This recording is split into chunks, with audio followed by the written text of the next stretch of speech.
appeared before the Congressional Committee to tell what I knew of activities which might lead to an attempt to set up a fascist dictatorship.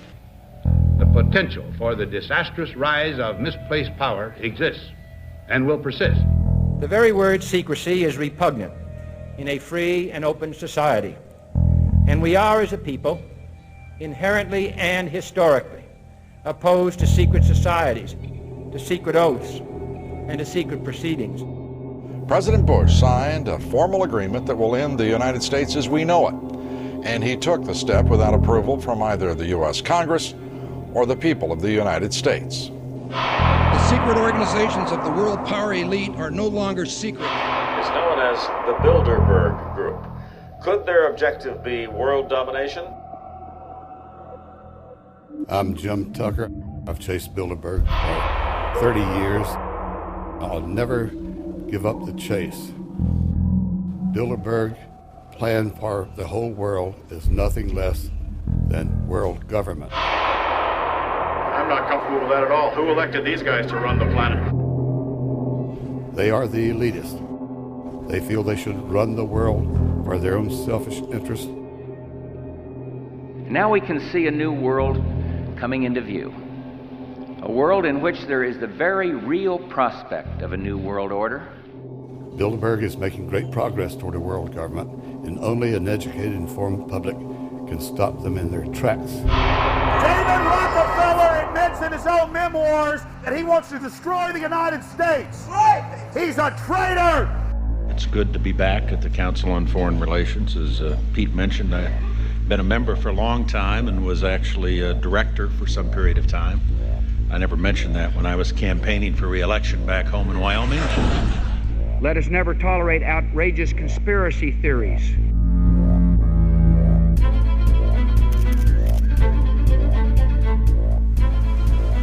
I need you to move off the property, please. Some shots were fired.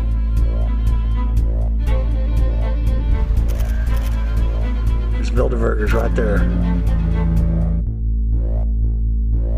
The Trans-Texas Corridor is a vital part because we stop here in Texas. We stop the New World Order right here in Texas. This thing started here. And to save this country, we kill this damn thing here.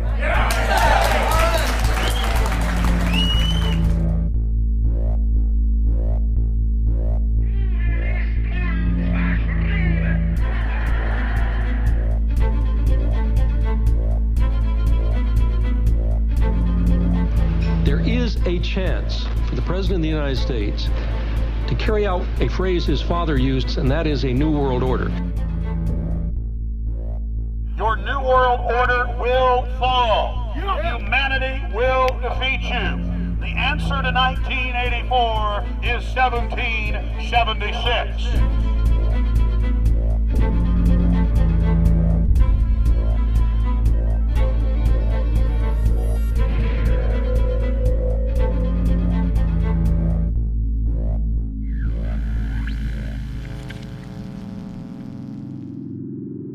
In the near future, Earth is dominated by a powerful world government.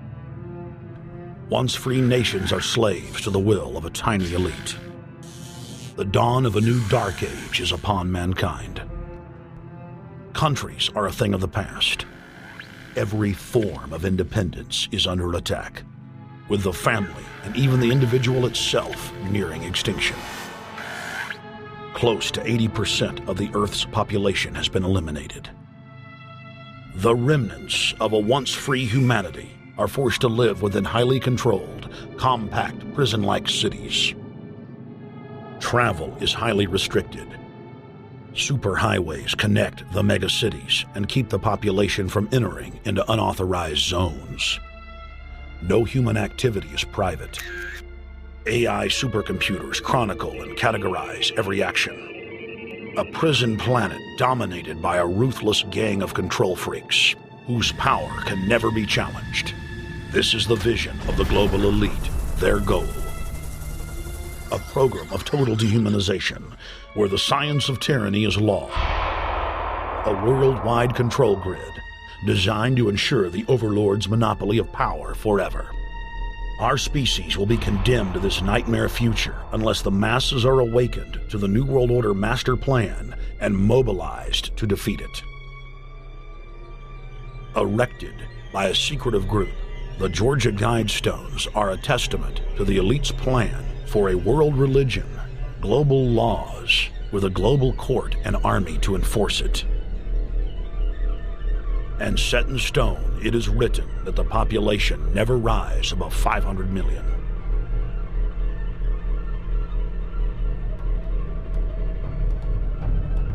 In this film, you will learn how our world is truly governed.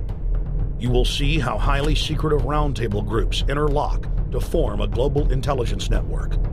This group has been steering planetary affairs for hundreds of years. Now, in the final stage, they prepare for open world government.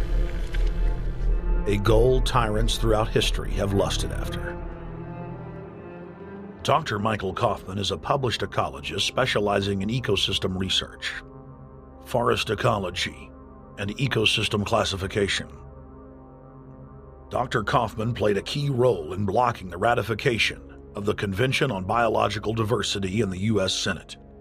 The concept of a New World Order has been around for centuries. It's been receiving tremendous play over the last half of the 20th century.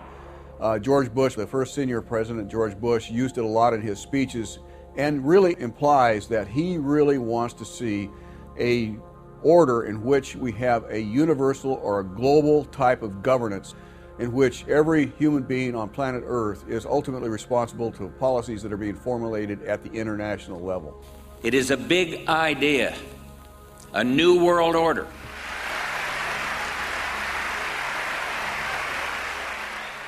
President Bush said that the New World Order was in tune, and that's what they were working for. The UN is part of that government. They're working right now very significantly for a North American Union. That's why there's a lot of people in Washington that don't care too much about our borders. They have a philosophic belief that national sovereignty is not important. It's also the reason I have made very strong suggestion that we need not be in the United Nations for our national security. It's really always the same. You go back throughout all of history, the Roman Empire, the Soviet Union, Hitler during the Nazism was always saying that it's going to create the utopia for the average person, when in fact, history always shows that it does exactly the opposite. Conquest and empire is as old as civilization. Babylon, Egypt, and Greece. They all built empires in an attempt to rule the world. The Roman system at its peak dominated the known world. Complex governmental systems were developed to control diverse populations. During the period between the 15th and 19th century, new empires emerged and again waged war for supremacy. The nobility, as well as the thriving merchant class, were financed by a handful of private banks. Many of the great money houses would hedge their bets and finance both sides of a war. Sophisticated intelligence-gathering networks gave the financiers a clear edge over the governments they were slowly gaining control of. On the 18th of June, 1815, agents of the British arm of the Rothschild family looked on as Emperor Napoleon Bonaparte fought desperately to save his army from the jaws of a British-Prussian pincer attack. A Rothschild agent was able to get the news of Napoleon's defeat at the hands of Lord Wellington to Nathan Rothschild, a full 20 hours before the news reached London. Nathan, the head of the British arm of the Rothschild family, put out the rumor to the London Stock Exchange that Napoleon had won the war. Stocks plunged by 98%, and Rothschild was then able to buy up the entire British economy for pennies on the pound. When the news of Napoleon's defeat finally arrived, stocks soared. Britain was now the undisputed ruler of Europe, and Rothschild ruled England. The already dominant British Empire grew even more aggressive. Her troops and bureaucracy spread across the globe. the sun never set on Britannia's holdings. The banking cartel funded, in fact, since about 1800, they have funded both sides of almost every war. And of course, they're getting the interest off of the loans that they've given the various governments and the wars that they have actually helped stimulate and create. By 1900, Germany was a rising force and a leader of the Industrial Revolution. World War I, for instance, there was absolutely no reason to have World War I, except that it was an ideal opportunity for the banking cartel to make a pile of money by funding both sides of that particular war. On June 28, 1914, the heir to the Austrian-Hungarian throne, Archduke Franz Ferdinand, was assassinated while traveling in a motorcade.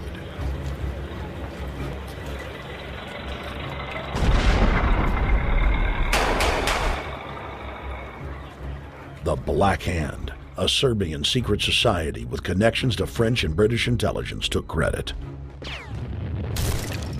World War I had begun.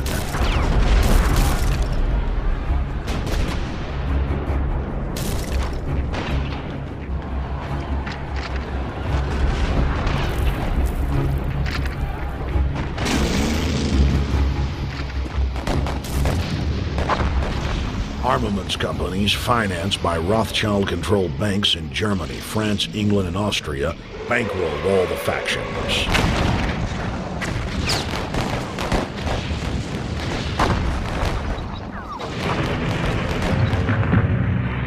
At least 20 million were killed in the war.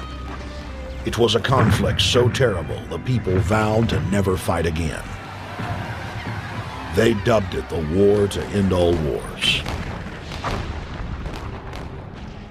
Question is, why did they want war? Well, first of all, is money and power. But secondly, they wanted to create the League of Nations. They had this in their plans all along, and as a consequence, once the war was over or about to be over, they began to formulate this idea of a League of Nations, so this would never ever happen again. Hundreds of years of practice made the British experts at hiding their empire behind puppet governments and councils. In the name of stopping all future conflicts, they proposed that countries would join a League of Nations. Their true intention was for the League to serve as a framework for world government. President Woodrow Wilson, who had spearheaded the establishment of the private Federal Reserve System in the United States in 1913, strongly supported the establishment of the League of Nations. Woodrow Wilson was a very naive president. He was basically a college professor that was grafted into this whole system. The League convened in Paris in 1919, but many nations recognized it as a threat to their sovereignty and refused to join. Frustrated by the U.S. Congress blocking the League of Nations, British intelligence, with the help of the Rockefeller family, set up the Council on Foreign Relations in New York City in 1921. The Council recruited the best and brightest of American life to support the growth of the Anglo-American Empire. The CFR's stated mission is to abolish all nation-states in favor of an all-powerful world government administered by a tiny elite. By 1930, the promoters of world government had split into two interlocking camps: the Fabian socialists centered in London, and the fascists based in Italy and Germany. National Socialism will use its own revolution for establishing a new world order.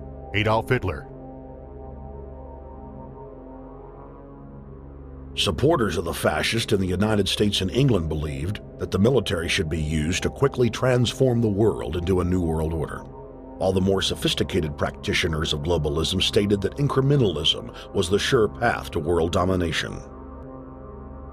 Congressional Medal of Honor winner Major General Smedley Butler went public in 1934, exposing an attempt by the robber barons to launch a military overthrow of the United States. The war hero testified to the McCormick-Dickstein Committee in Congress that some of the most powerful men in America had tried to recruit him to lead a military coup so they could set up National Socialism in the United States.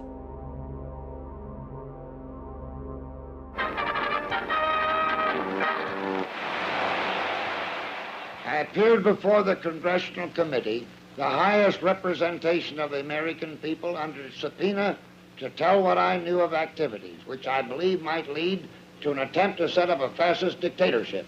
I was supposed to lead an organization of 500,000 men, which would be able to take over the functions of government. The fascist had also made deep inroads in England. Edward VIII, King of England, was forced to abdicate the throne because of his public support for Hitler. Was es sich dabei nicht nur das negative Problem der Bekämpfung dieser Lehre und ihrer Organisation handelt, sondern die Durchführung der positiven Aufgabe der Gewinnung des deutschen Arbeiters für den nationalen Staat.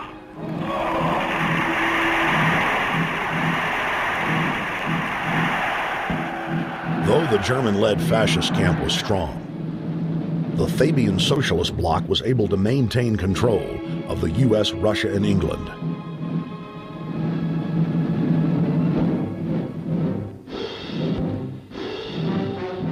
In the build-up to World War II, and during the conflict, the bankers again financed both sides, just as they had done with Napoleon.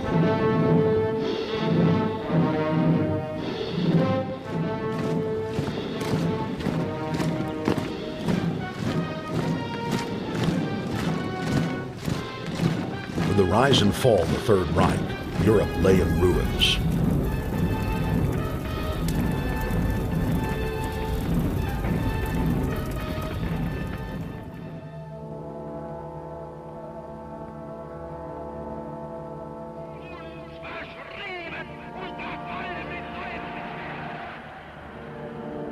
Once again, the elite claimed that only global governance could save humanity from certain destruction. And this time, the elite would succeed in setting up their world body.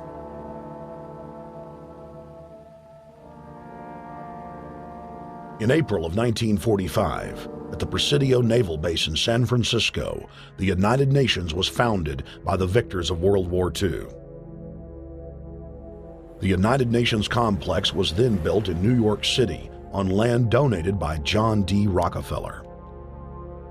Shortly after the elite established the United Nations as their base in the United States, the newly formed World Council quickly began work on the next phase in their plan, the incremental formation of continental superstates. The first step in their trilateral plan was the creation of the European Union. Unifying Europe had been tried many times and was extremely unpopular.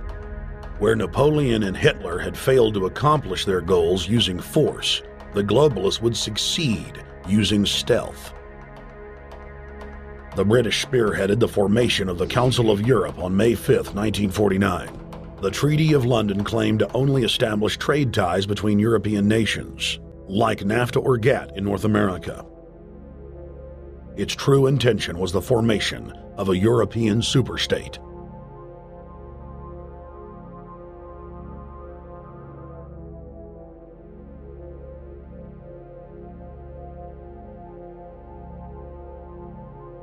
In 1954, the elite of the planet met in secret at the Bilderberg Hotel in Oosterbeek, Holland. The Bilderberg Group would later admit that their mission was the formation of the EU. Once the EU was established, under the guise of trade deals, a North American Union and Asian Union would be formed. The three interlocking superstates formed the core of the global government, while the United Nations would serve as a world regulatory and enforcement body over the Third World subregions. The Bilderberg Group consists of the heads of all of the managing roundtable groups that steer individual countries. Picture the elite power structure of the world as a giant pyramid, with only the elite of the elite at the tip top of the capstone. The group has been so secretive that until the mid-1980s, the controlled corporate media denied its existence. Into the late 1990s, coverage only consisted of rare one-line mentions.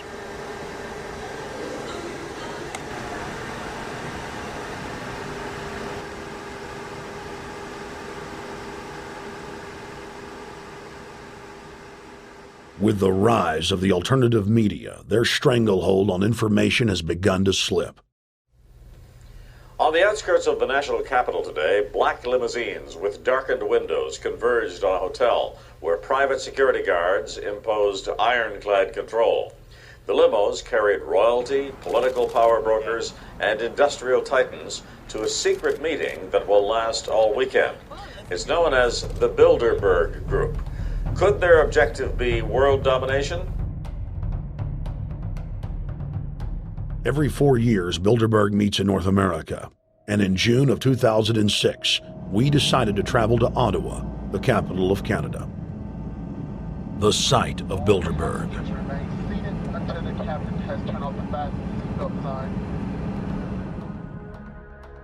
In Bilderberg's long history, many reporters attempting to cover the group have been harassed, detained, and even jailed. I jokingly reassured my cameramen that the horror stories we'd read about were probably exaggerated. I was wrong. We know reporters get detained at airports, people aren't let in. We know people get sent to the jailhouse for 3 or 4 hours. It happens every time. Well, it happened to Alex Jones this time. They admitted Bilderberg that they've had pressure put on them by the government to heighten security, and that's why all this happened. Yes, I was told that by 2 separate people. They scoured our records for hours yesterday and hours today, trying to find something on us, and of course there was nothing. It was just scary. I mean, I've been all over the world, and I've never seen anything like this. It was like hours of humiliation. And they said, "What are you here for?" And I said, "Well, I'm here to, cover the media, covering a political event. I hope to talk to some members of Parliament." I was answering all the questions. It was clear I wasn't a threat. It was clear I didn't have any criminal record. It was clear I was press. It was clear I was coming to interview people. They were going to deny me. They told me earlier that I was probably going to be denied, and then you guys showed up, and everything changed. So what's your plan now? My plan is to go out and try to interview Jim Tucker, try to go down to the Bilderberg Group and maybe catch some of them still arriving, and try to still make a documentary.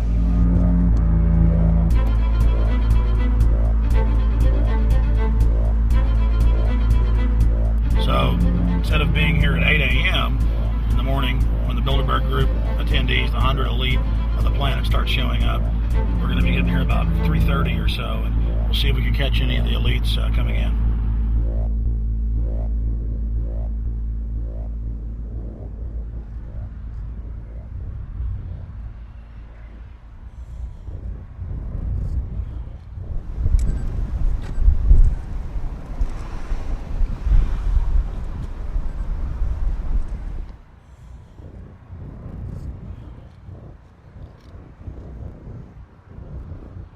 What do you think is on the agenda for this edition of the Bilderberg Society's annual meeting?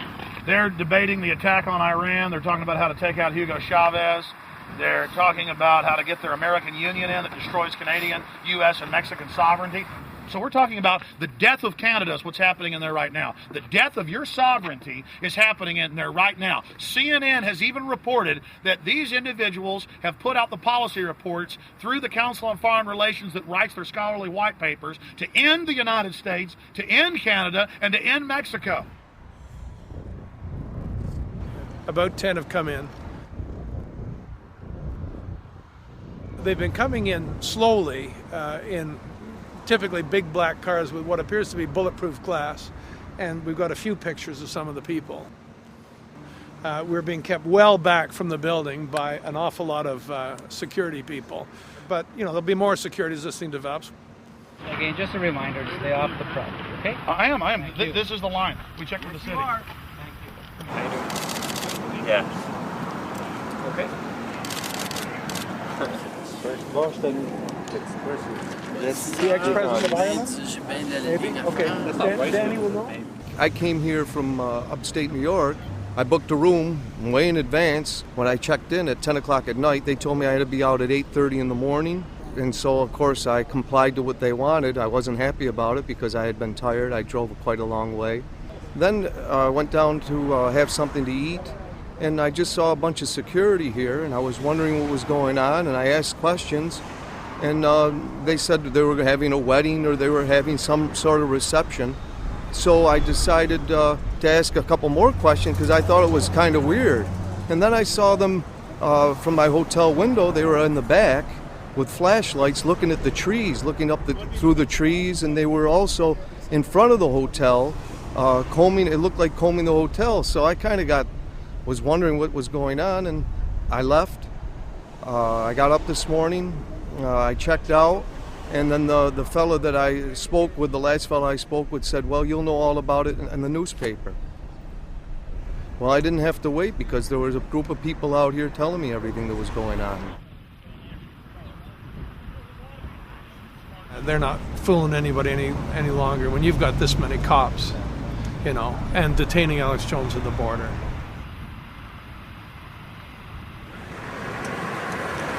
Get them on both sides.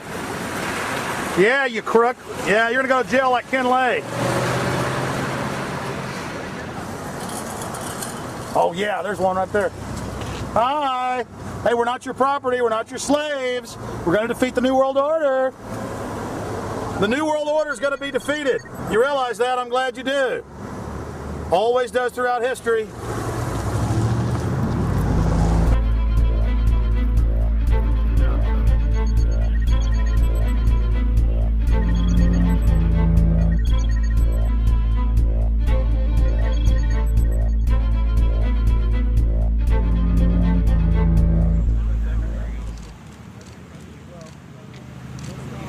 The boss. Boss is leaving. Etienne Davignon is the honorary chairman of the Bilderberg Group, as well as the head of its steering committee. The committee he heads selects and invites each year's attendees. In the last decade, the list of attendees has been leaked to reporters by moles on the inside. Veteran newspaper reporter Jim Tucker has been covering the Bilderberg meetings for over 30 years and has physically attended more than 20. We traveled back to our hotel to see if Jim Tucker received the 2006 list. First heard about Bilderberg in 1975, and I said, I don't believe it. That's not possible. Who in hell's Bilderberg? I spent 20 happy years with metropolitan newspapers. All the wires are clicking at my ear. That could not happen without me knowing about it. And the thing that first impressed me most was columns in 1957 by the late, great Westbrook Pegler, widely syndicated columnist. He wrote 2 lengthy columns about how approximately 100 leaders of international finance, heads of state, high public officials were meeting behind armed guards and closed doors on Jekyll Island, sealed off.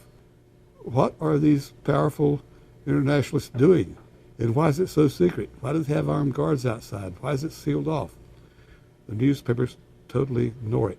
Not a word. Total blackout in the United States.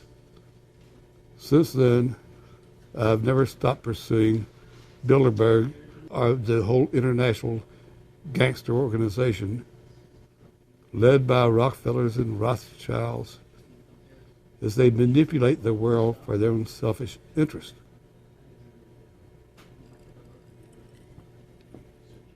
Jim, you've been waiting on the list. You normally get it on the first day.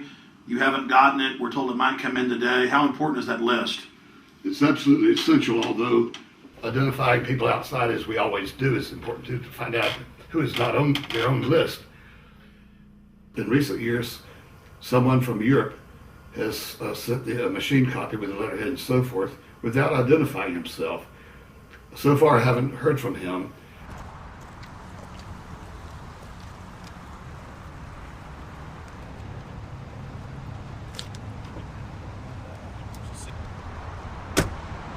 Well, Bilderberg assumed that name in 1954 at their first meeting as Bilderberg at the Bilderberg Hotel. It's a little bit like Shakespeare's As You Like It. They say to Shakespeare, what do you want to call this book? And he says, As You Like It, meaning whatever you want to call it. And they thought it was dictation, so one of his plays is called As You Like It, and the title has nothing to do with the play. So that's how the Bilderberg came by their name. Now, they had been meeting for half a century. The moneyed class had been meeting But they decide they have to meet systematically every year, well planned in advance, in addition to maybe other smaller meetings throughout the year. Sure this is the right turn, Jim? No. Let's see if you can start.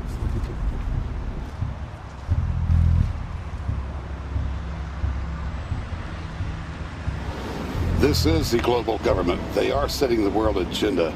Inside right now, they're deciding on whether or not there will be a war with Iran. They're deciding whether or not taxes will increase, whether oil prices will be suppressed or increased. There's much more on the agenda that we'll be finding out in the fullness of time. But those are 3 items that are heavy on their list this year.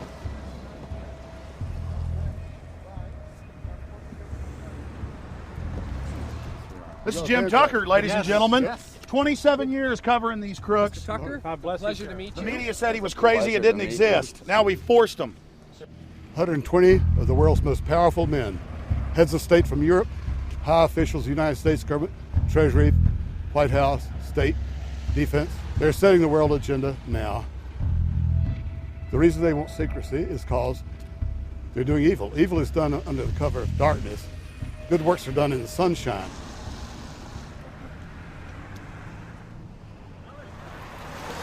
Hi, how you doing? Good. Get off the property, please. Well, Jim has some questions for you. I need you to move off the property, please. Okay. This is private property. Sure. It's a public sidewalk. Oh, yeah, we are cooperating. Thank you. Right onto the sidewalk. Yeah, there's no implication that we aren't cooperating. Right onto the sidewalk and stay there, please. Sure, yeah, thank you. Great. Jim has some questions for you. Again, I need you to stay right on the sidewalk. Yeah. Thank you very much. We actually checked with the city. The property line's actually right here. Also, that's good. Property line's actually right here.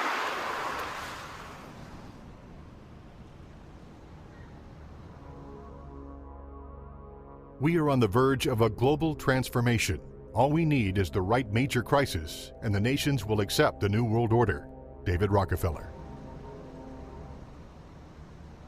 We saw David Rockefeller and the Corn Black at the beyond the hotel, and they had no bodyguards.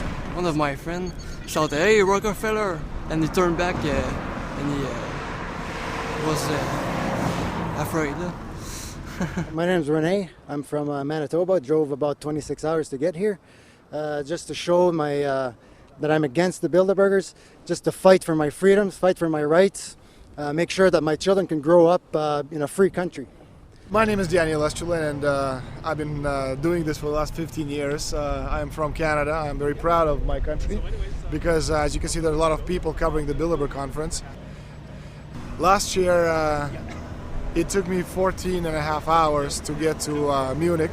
I was pulled off a plane in Milan. I was pulled off a plane in Munich. They interrogated me 4 hours in both places. I was able to call a friend, a journalist in Rome, as a result of his presence and others.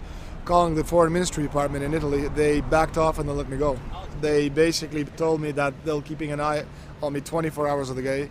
The little hotel where we were staying at, Jim and I, out of the 20 rooms, 6 were occupied, 3 by the CIA and 3 by the German Secret Service. That's how serious these people are, and that's how afraid they are of actually what we may be able to reveal and what we actually do reveal publicly about the Bilderberger intents.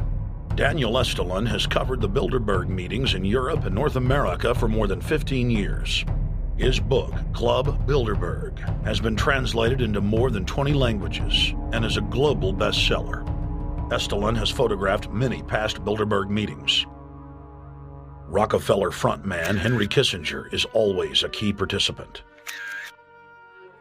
Here you see the president of the CFR, Richard N. Haas, followed by Vice Chairman of Rothschild Europe, Franco Barnaby, who is speaking with Henry Kravitz. And behind them is Richard Holbrooke, former U.S. Ambassador to the United Nations. The head of Daimler Chrysler, Jürgen Erich Schrimp, arrives by helicopter. Here, the owner of the Washington Post, Donald Graham, escorts Indra Nooyi, the head of PepsiCo. Queen Beatrix of the Netherlands, whose father, Prince Bernhard, founded Bilderberg, is a leading figure in the group. Of course, globalist kingpin David Rockefeller, seen here with his bodyguard, James Ford, always attends. The then newly appointed World Bank chief Paul Wolfowitz is photographed at Bilderberg 2005. It has been reported that Wolfowitz had attended previous meetings while still the Deputy Secretary of Defense, a violation of the Logan Act. Under the Logan Act, it is a felony offense for any member of the federal or state government to meet with members of a foreign government without the express authority and authorization of the President or Congress. Put simply, it is illegal for members of the government to meet secretly behind closed doors with foreign power brokers due to the problems of corruption and espionage that it breeds. For this reason, many prominent politicians attend, but their names do not appear on the official list. Despite the Logan Act, the governor of New York's name, George Pataki, does appear on the list, and we were able to catch the governor on tape walking with David Rockefeller at Brook Street. Multiple staff members inside Brook Street reported to us that Hillary Clinton attended for half a day. Several armored limos with diplomatic plates did arrive with police escorts and offloaded their passengers in the underground parking garage out of the sight of the press. Former World Bank President James Wolfensohn sardonically stared at our cameras. They're upset about the fact that they're being exposed. Well, I'm sure they are. I mean, look at the tinted windows. They don't want to be seen. They don't want even anybody to know they're here. So I'm sure they're ticked, and that's why we're here to try to expose them. Do you think that they were angry that they were on the front page of the local paper today? You think they're in there reading it right now, Jim? Yes, I don't think they're happy about it. They prefer nothing at all, no publicity. They prefer absolute secrecy. Yeah, you better look away. We're not your slaves. You don't own me.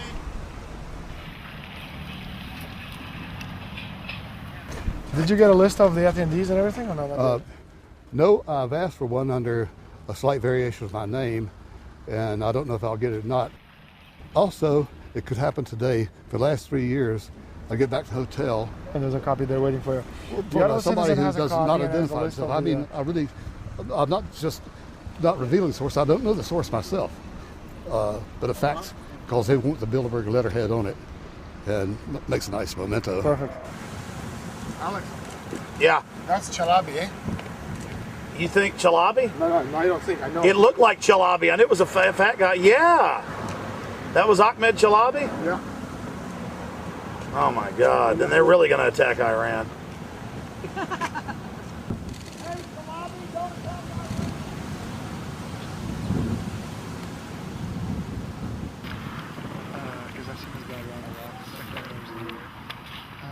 This guy is too, but I president. I have it. It's S, scanning everywhere. Adrian Woolwich, Maria Monti. Over the last couple of years, they've been reeling with the amount of leakage that they've been experiencing, so it's getting harder and harder. But again, it will never get too hard for us because of the sources that we have inside are top-notch sources. People who are actually working for them, the Secret Service, the second layer, people in the Bilderbergers, the clerks, the administrative office, they're there. They are our eyes and ears, and every time there's something out, we always get the information. That's Francisco Pinto Balsamao. I think that's the Queen. It's the Queen. Oh my God, you can't kiss her earrings. You see her? Yes. Oh my God. Queen of Holland. What usually happens, the Secret Service guys who are protecting the Bilderberg delegates, the staff, the cooks, the chefs, when they actually get to see and to hear what some of these nasty people are talking about, they're the first ones to look for us and the first ones to make sure that we get the information from the meeting. We're very rigorous with information that does come out. We double, triple, and quadruple confirm the sources, make sure that all the information checks out. A lot of the stuff, the Bilderbergers have planted information, make sure that this disinformation nullifies the accuracy of the reporting, which is why we never publish the first thing we hear.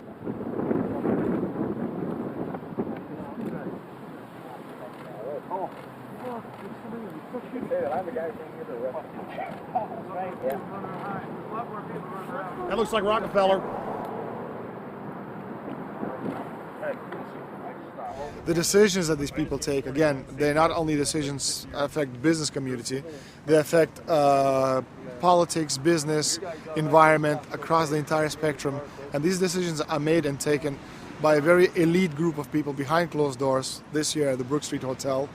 We are not privy to these decisions. We're not allowed to know what they're talking about, but we'll definitely feel the consequences of these decisions over the next 12 months when events which apparently by accident seem to happen, in fact, have been planned right here this year at Brook Street Hotel between 8th and 11th of June. What does it do when you get 120 of the most powerful people in the world getting together to have meetings with government officials? I mean, that's amazing. Well, it is what I mean is that they're planning the corporate agenda. They're not planning the democratic human journey agenda, in my opinion. Mussolini had a definition, is when the interests of the corporation take completely over from all other interests, and that's fascism. He said it should probably be called corporatism. Well, call it corporatism, call it fascism, call it neo-lib, neocon. There's a whole variety of political words, depending on which side of the stripe you come from, to start with, which describes the thing. But what they are describing is the complete end of democracy, the end of what matters to people, the end of what happens to the human journey. And for that reason, I think this is revolting. Ladies and gentlemen, we're here in Canada today to stand up against the Bilderberg Group that is attempting to get rid of the sovereignty of the United States. The truth of your world government has now been exposed. We know you are ruthless. We know you are evil.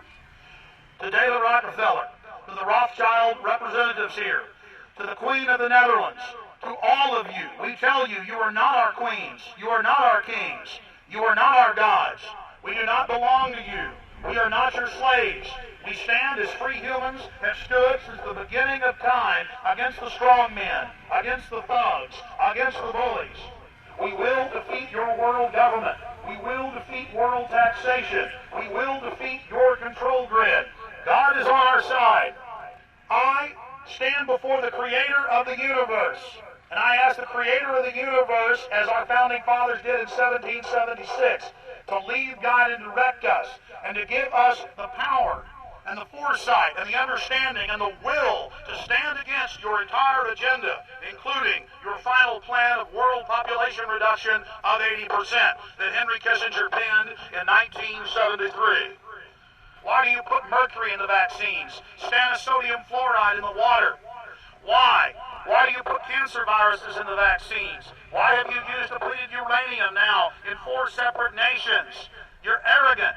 You have the sickness that elites have had throughout history in their literal and, in some cases, figurative ivory towers. You believe that you're invincible.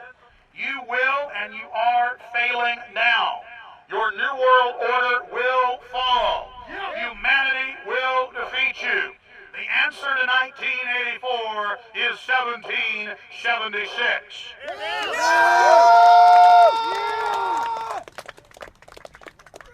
Bilderberg is an elite organization, and the way it works, the protocol of the meetings is the staff, after they're vetted out, they're told exactly how they're supposed to behave themselves, meaning that they can never address the attendees, they can never speak to them unless they're spoken to first, they can never look them in the eye. They have to approach them from the right side, the people who are right-handed, and from the left side, the people who are left-handed. They can never look them straight on. And needless to say, all the information that is being spoken during the conferences is under no circumstances allowed to come out. That's what they're told. They're threatened with not being able to find another job anywhere in the sector if they reveal any information to the press.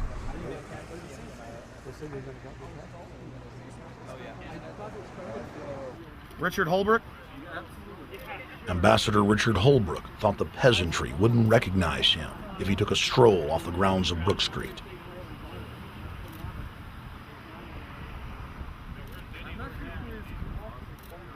Holbrooke cackled when I told him that we were not his slaves.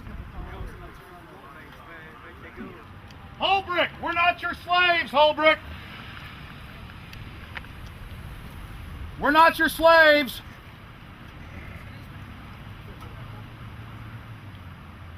Holbrooke, we don't belong to you. We're not your property. Get back on the sidewalk. We're free humanity! Yeah, there he goes. Howard. They love it.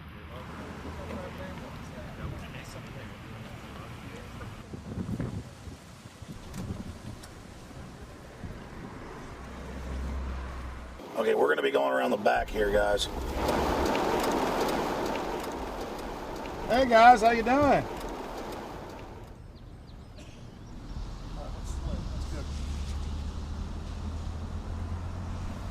There are several rings of security service.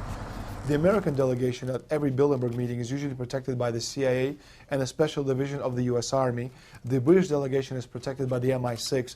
Israelis usually are protected by the Mossad.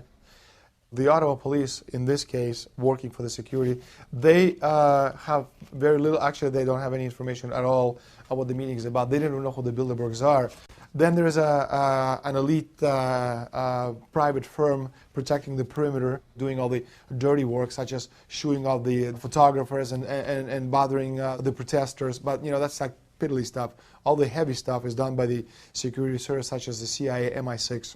Some years ago, my legs were a little bit stronger than they are now, and I crept over a fence under cover of darkness and approached.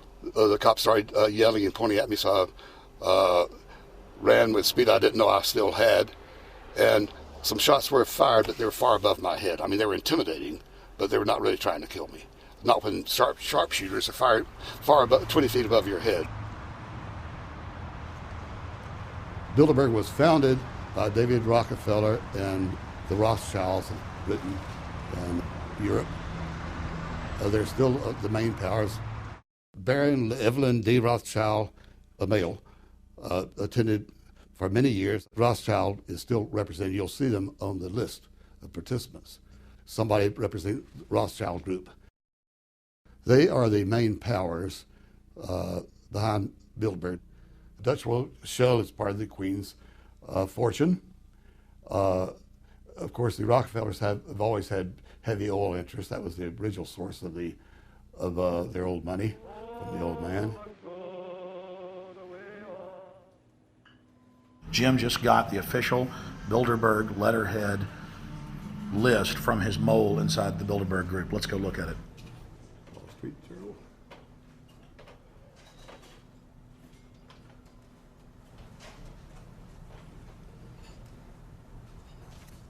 So, Jim, you got the list. Yeah. Did we identify Wolfowitz as being here because he's not on the list? No, we positively identified Wolfenson. Yeah, he's on the list. Yeah, there's Wolfenson right there, James Wolfenson. But aren't there always people who aren't listed? Yep. Over the years, we've identified like sometimes one, sometimes three people who are not on their own list who have attended. Now, I think what is very difficult for most people to understand is how such a small group of 125 men and a few women control a population base of 6 billion people. Actually, it's much easier than you think. These people work on what I call systemic methodology, meaning that you take a pie, just imagine you take an apple pie and you slice this apple pie into lots of very small pieces, and you put in front of each one of these pieces your men or women of trust. And by controlling this individual, you control an entire organization. For example, if you take Paul Wolfowitz, who runs the World Bank, through him you can control the entire organization. You don't need to control what the dishwasher or the toilet cleaner thinks or does or believes in. You just need to control what he does and what he believes in. And what he does will permeate the entire organization. And that's how you control, with very, very small power base, an entire global population of 6 billion people. Bilderberg is making great progress toward a world government. They have created a superstate in Europe called the European Union. They're intent on creating a Western Hemisphere Union called the American Union. NAFTA is to be expanded into every country in this hemisphere. As NAFTA expands, it will take on the role of the American Union. And only an educated, informed public can stop them in their tracks. We went into downtown Ottawa and talked to locals to learn if they were aware of the elite meeting in their city.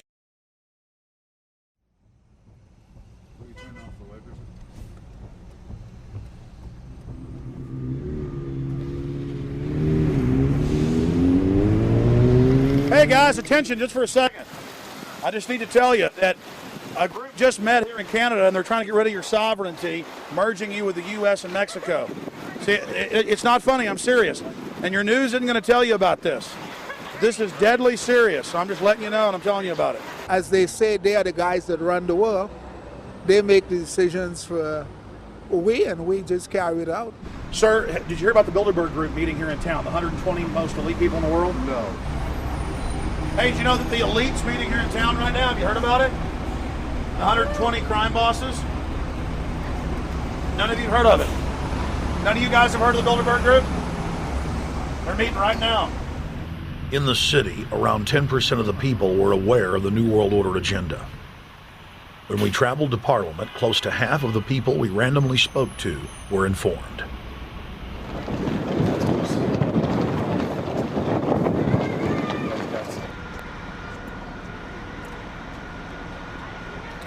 Ma'am, what did you say about the American Union? It's going to end up happening. We don't want it, but it's going to happen. Why do you think? Because the Bilderberg Group runs the world. You have the Trilateral Commission that's also part of the Bilderberg, which is the United States, Europe, and Asia. But most of this is public knowledge. Nobody wants to believe that there are conspiracies, that world leaders are already elected before they're voted on. So here we know that Bernard Lord is part of the outer circle. I was surprised to read that Harper addressed the group in 2003 because my understanding was nobody gets into politics without becoming part of the Bilderberg Group. And then you find out afterwards that that is the case, that they have... Well, Bill Clinton went there in 91, George Bush Sr. back in like 85. And Blair, same thing. Who we think that we're electing as leaders have already been pre-picked for us. Whether it's liberal or a conservative, they're already part of the group. They own all the horses in the race. They own the horses, and I understand that, for example, in the United States, it's a one-party system with two factions, though you think it's two different parties. Oh, it is, yeah. So it's like Bill Clinton constantly vacations with the Bushes, and they call him their son, and they actually staged all that in 92, and all that's come out. It's just all staged. They're not going to let trillions of dollars slip through their hands. The good news is people are waking up, though.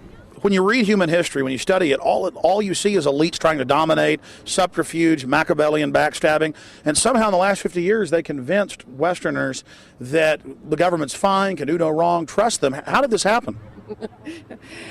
It's easy to lead sheep. I mean, people just follow. They don't want to believe these things will happen. No way. We'll just follow along with the norm. That's all. It's just makes it easier for everyone. What's your view on losing Canada's sovereignty? I like this country to stay as it is, and I love the United States to be there. Back in Austin, the capital of Texas, the public was frighteningly unaware of the nation's peril.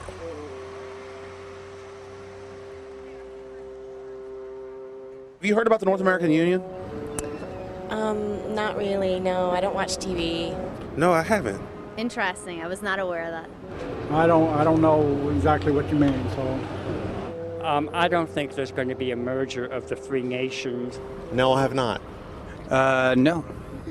No, I didn't know this was happening, so... Yes, I have. Oh, you have heard about it? Yes. After that big rally the other day, don't know about it? Don't know about it. No, I have not. Have you heard of the European Union? I have, yes. Are you aware of the European Union? Oh, yeah, of course. Have you heard about the European Union? Heard about them. Do you know about the European Union? No. Europe, 15-member group expanding. A what? 15 nations of Europe merging in 2000. Whatever.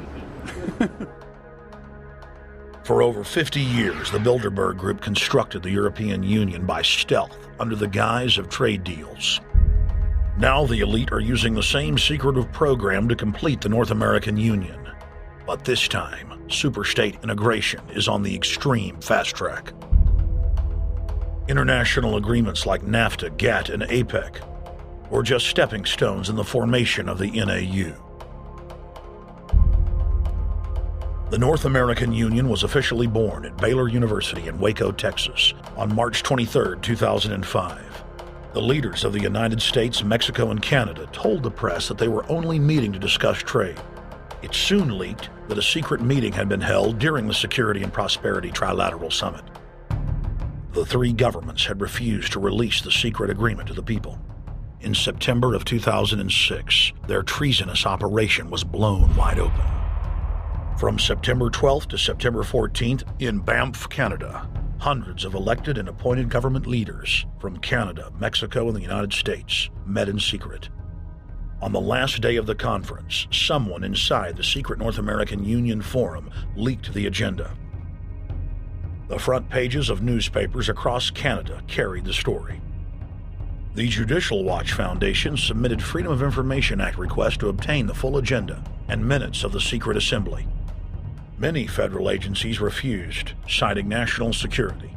The foundation finally succeeded and did receive thousands of pages of documents. The documents marked unclassified are the blueprints of a shadow government ruling by bureaucratic and executive fiat. The pages chronicle an already operating North American Union. Transportation, law enforcement, agriculture, regulation, banking, manufacturing, construction, education, immigration, and even the military are being merged with no input from the people or their elected representatives in Congress and Parliament. One of the first items on their agenda was to stress how important it was that their plan, quote, be carried out by stealth. The controllers also talked about exploiting the public's fears of climate change to push a continent-wide tax to fund the new government. Globalist tool Robert Pastor is incessantly paraded on the world stage as the man behind the North American merger.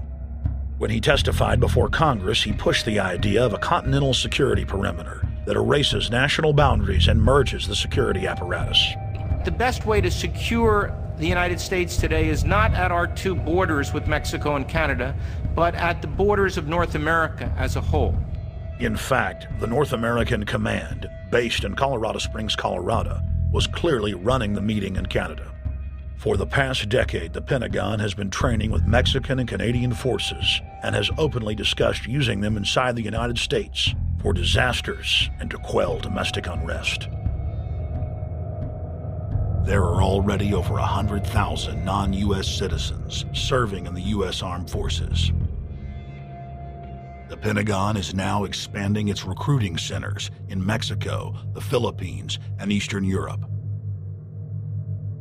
Big city police departments nationwide are lobbying to change laws so they can recruit non-citizens to join the police force. What we are witnessing is a Red Dawn scenario in slow motion. Tyrants throughout history have brought in foreigners to oppress their domestic populations.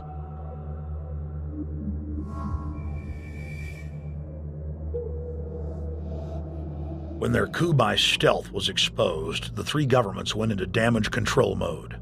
The Security and Prosperity Partnership quickly staged a show summit that was held in Ottawa, Canada in February of 2007. It is the only way that we can achieve security and prosperity for our people is through this cooperation. We actually occupy one physical space, the North America. We've also had a chance as foreign ministers to talk about how we cooperate in the region and indeed in the world. Protesters who were upset about losing their countries and freedoms were not tolerated. A couple of weeks ago, Al-Qaeda supposed whatsoever, the Security and Prosperity Partnership has been signed without any sort of parliamentary debate. Globalist publications have been open with their frustration that the population has not bought their latest PR stunt. As integration inside the European and American unions accelerates, the superstates themselves are being merged. On April 30th, 2007, a summit was held at the White House. The Security and Prosperity Partnership's secretive approach had alarmed the public. So this time, President Bush, German Chancellor Merkel, and EU Commission President Barroso hid their treachery in plain sight. Thank the Chancellor and Josie very much for the transatlantic economic integration plan. And for that too, we need to develop a common market, common standards. So this is indeed a very important agreement, an agreement that also brings with it a transatlantic economic council to be a permanent body with senior people on both sides of the Atlantic that will look at all those issues in a concrete manner in which way we can make it move forward. The BBC reported that the US and EU had agreed on a single market. By announcing a new economic community integration, they were simply repeating what had been done in America and the EU on a larger scale. The accord states that the two blocs will aggressively push regulatory convergence in more than 35 areas, from financial services, intellectual property, military, education, mergers and acquisitions. They also agreed to jointly push a global carbon tax. We recognize that we have a problem with greenhouse gases. We agree there is a global threat, it's a serious threat. We agree there is the need to establish a limit to greenhouse gases. We need to discuss the possible pricing of CO2. How can we translate this into a market economic compatible scheme? We have agreed to establish a high-level group, a forum. This EU-US result is translated into the G8, debated together with the outreach countries, China, South Africa, Brazil, among others, and India. A global solution to a global problem. If Bilderberg succeeds, America falls. All the victimized countries lose their sovereignty. Bilderberg is not a person, it's not an idea, it's an ideal, a very powerful group of people working together and from the positions of ultimate and absolute power, destroying every constitution on earth, no matter how powerful the constitution of the nation is. That's what these people do. The African Union arose out of the African Economic Community, shut up in the early 1980s. The African Union is financed by a consortium of international bodies, governments, and corporations. The African Union Army serves as an enforcement arm for the New World Order's exploitation of Africa. In Asia, APEC and ASEAN have announced plans to form the Asian Union,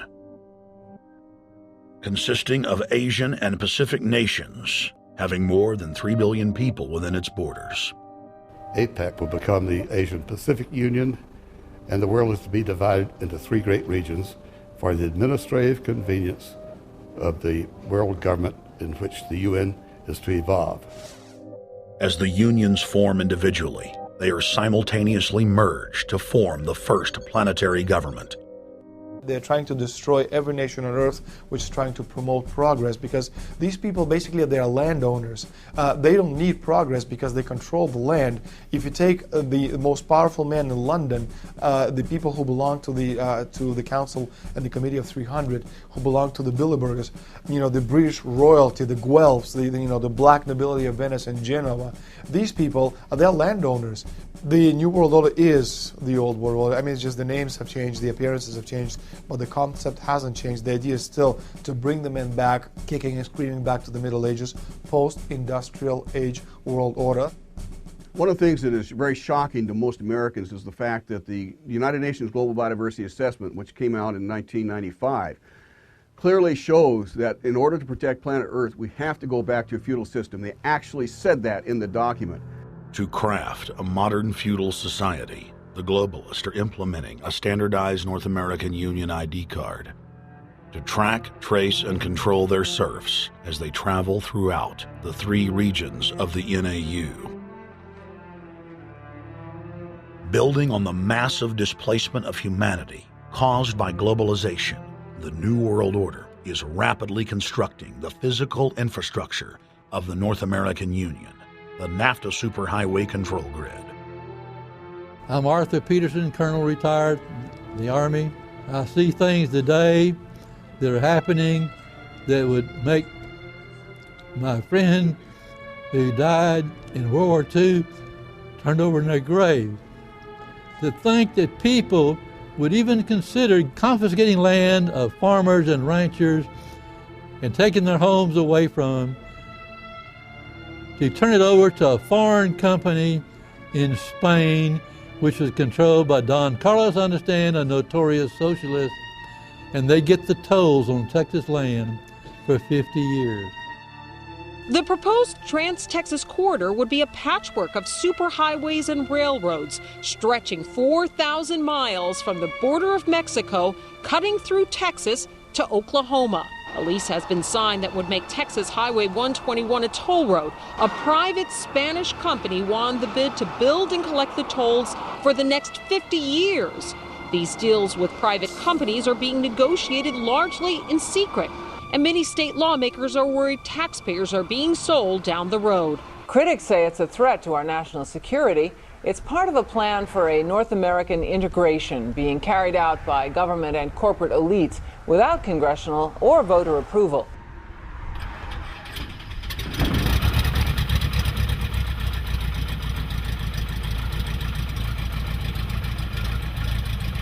We took to the air over central Texas to get a bird's eye view of the Trans-Texas Corridor, which is under construction and will form the heart of the Trans-NAFTA superhighway system.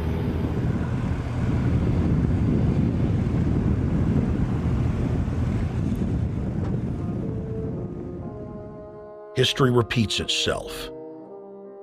2,000 years ago, all roads led to Rome.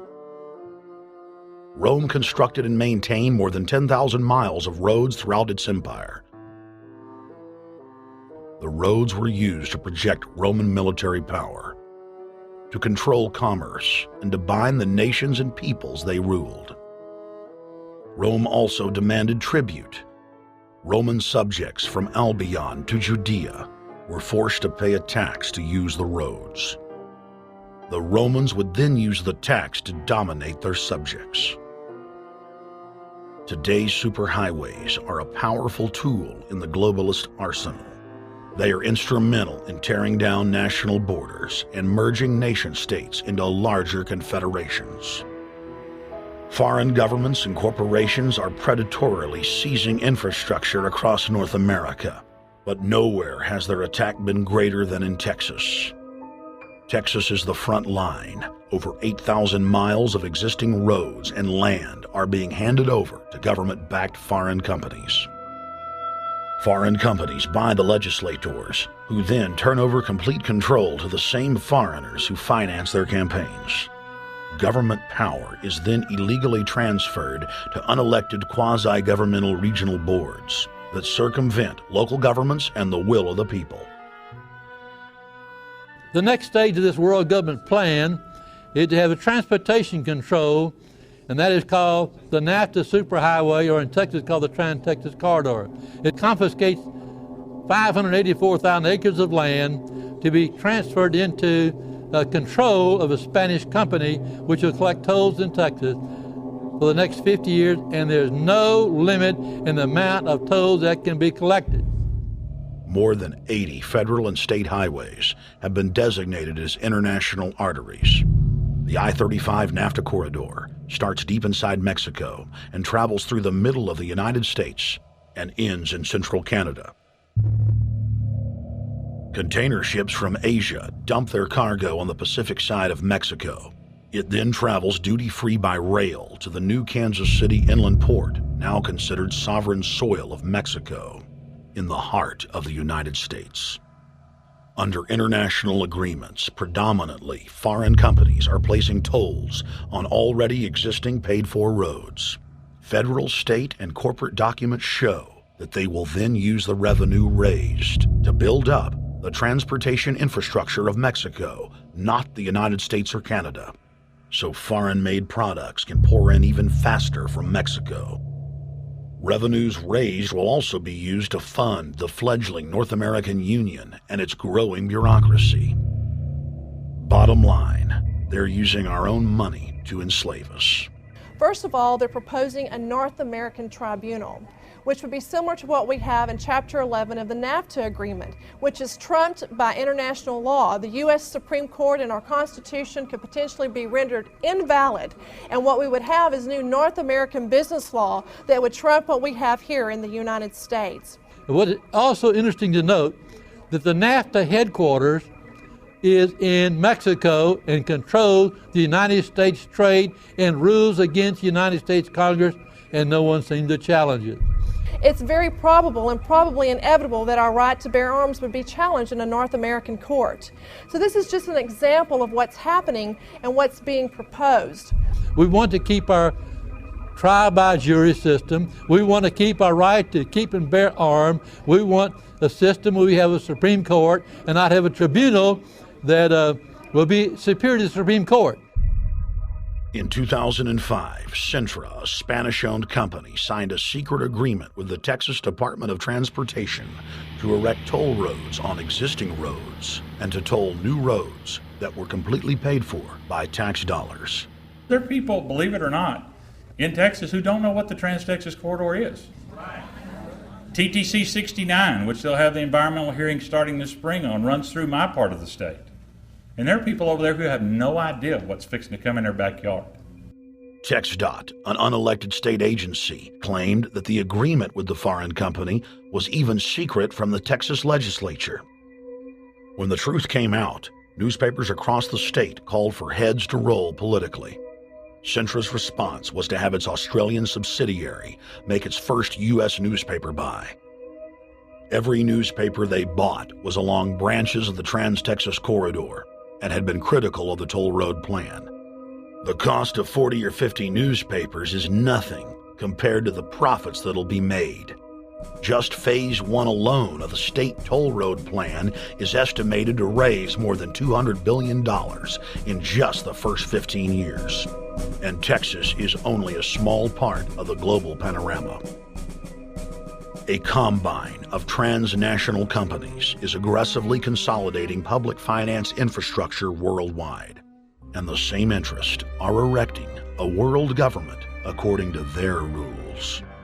A literal wonderland of corporate corruption, where governments simply act as vacuum cleaners, sucking up the wealth and resources of the middle class and transferring it to offshore bank accounts, leaving behind a cultural and economic wasteland of easily managed slaves.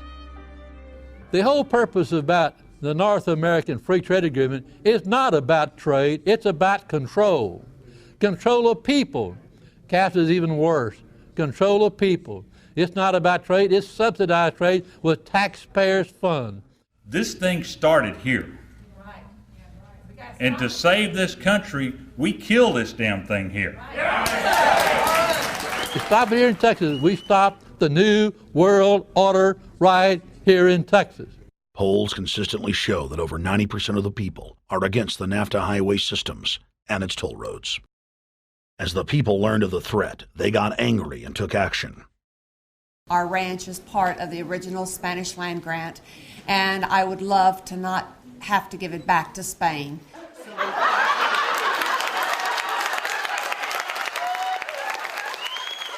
Opponents of a proposed superhighway today held a major protest.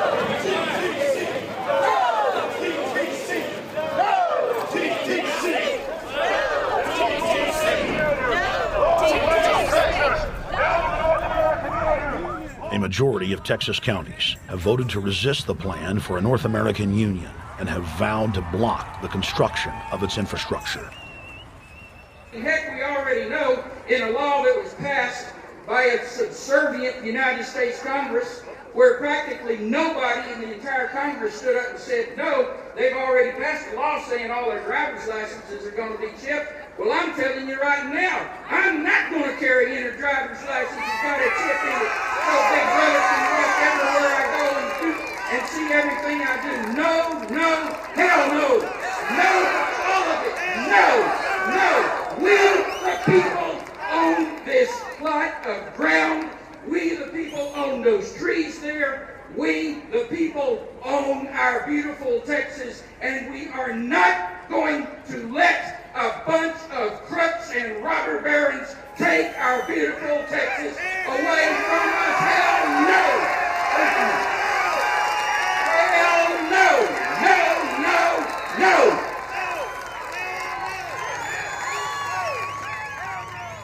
RFID tracker chips embedded in state inspection stickers and toll tags are already being used to track the population. The new system is also meant to control growth and steer development through so-called smart growth. smart growth, which is nothing more than an effort to bring control into the cities. You have the rewilding of America and the Wildlands Project, the Convention on Biological Diversity, which is to control our rural population. Toll roads on interstate highways nationwide are walling off exit ramps to small towns and rural communities, and are creating ghost towns by design. This trend is accelerating under the NAFTA highway system and is meant to rewild more than half the country. All of these things are designed to bring more and more control to bureaucracies rather than to the independent individual, the sovereign individual of this nation. What brought me into this whole discussion was the fact that while I was doing this multi-million-dollar research effort in the 1980s and early 1990s, I became aware of an agenda basically to lock up one half of the United States into wilderness corridors and reserves. What's called the Wildlands Project, but it was also a key cornerstone of the United Nations Convention on Biological Diversity. It was during that study in which I began to realize that this was not an effort to protect the environment, but an effort to control you and I. They were dividing the United States up into little compartments in which they would rip out roads, which they would rip out whole communities and put them back in the wilderness. The federal highway system was designed by Pentagon war planners in the 1950s to serve as a rapid deployment conduit to move ground forces for the defense of the United States during invasion. The unconstitutional Northern Command is now using the highway system as a force projection matrix to dominate populations across the United States. Through federally funded emergency command centers, county and city governments are being quietly federalized nationwide. Billions of dollars per city is being spent to install millions of surveillance cameras. Every town and hamlet, no matter how small or remote, is surveilled. License plate reading software tracks Americans' movements wherever they go. New systems are being deployed that scan your face, read your lips, and analyze your walk. Under the treasonous Military Commissions Act, American citizens can be secretly arrested, stripped of citizenship, flown to offshore torture camps, and secretly executed. Under Section 802 of the Patriot Act, all misdemeanors are considered terrorism. Federal police squads, called Viper teams, randomly force Americans to line up and show their papers. From the sidewalks of Miami to the subways of New York to the streets of Houston, Texas, citizens are being searched by heavily armed gangs of paramilitary police.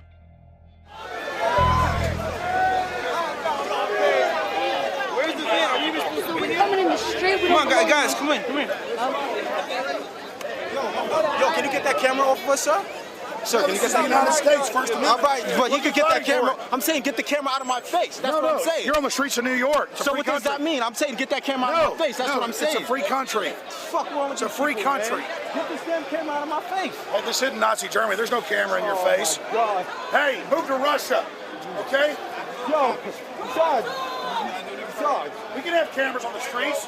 I said get it out of my face. Your guy starts cussing at us out of the blue. I said get it out of my face. That's what I'm saying. It was never in your face.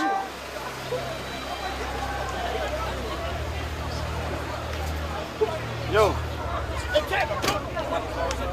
Long before 9/11, the Pentagon was aggressively violating the federal law that bars the military from policing the American people.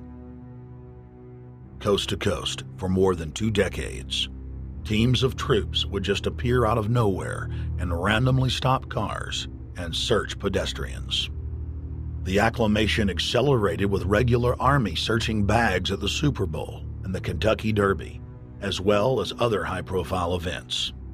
Then President Bush signed a Defense Authorization Act, which radically increased the funding for the already bloated shadow government. In the act, the executive branch formally announced that it was preparing for domestic insurrection and went on to preemptively strip the state governors and legislatures of their powers. The federal government is openly announcing that it is the only authority as it treats the people and the states as enemies. Then on May 9th, 2007, President Bush unlawfully granted himself new powers, and the presidency officially became fiat dictatorship. In the past, continuity of government has been shared by the legislative, judicial, and executive branches of government. Now, all power resides with the president. For the smallest of reasons, including, in the document's own text, any incident in the world, regardless of location, that affects population, infrastructure, environment, economy, or government functions can trigger, at the president's will, total martial law.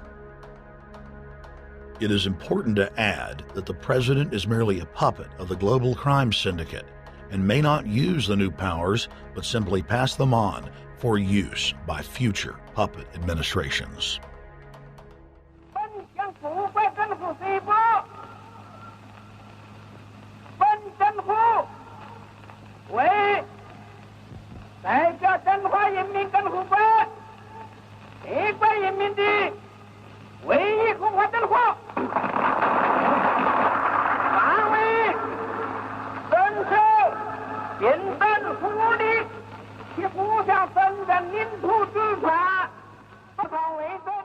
Приобретена эта победа. Не забывайте принесенных вами жертв. You must teach people to love their leader. This is the only most important.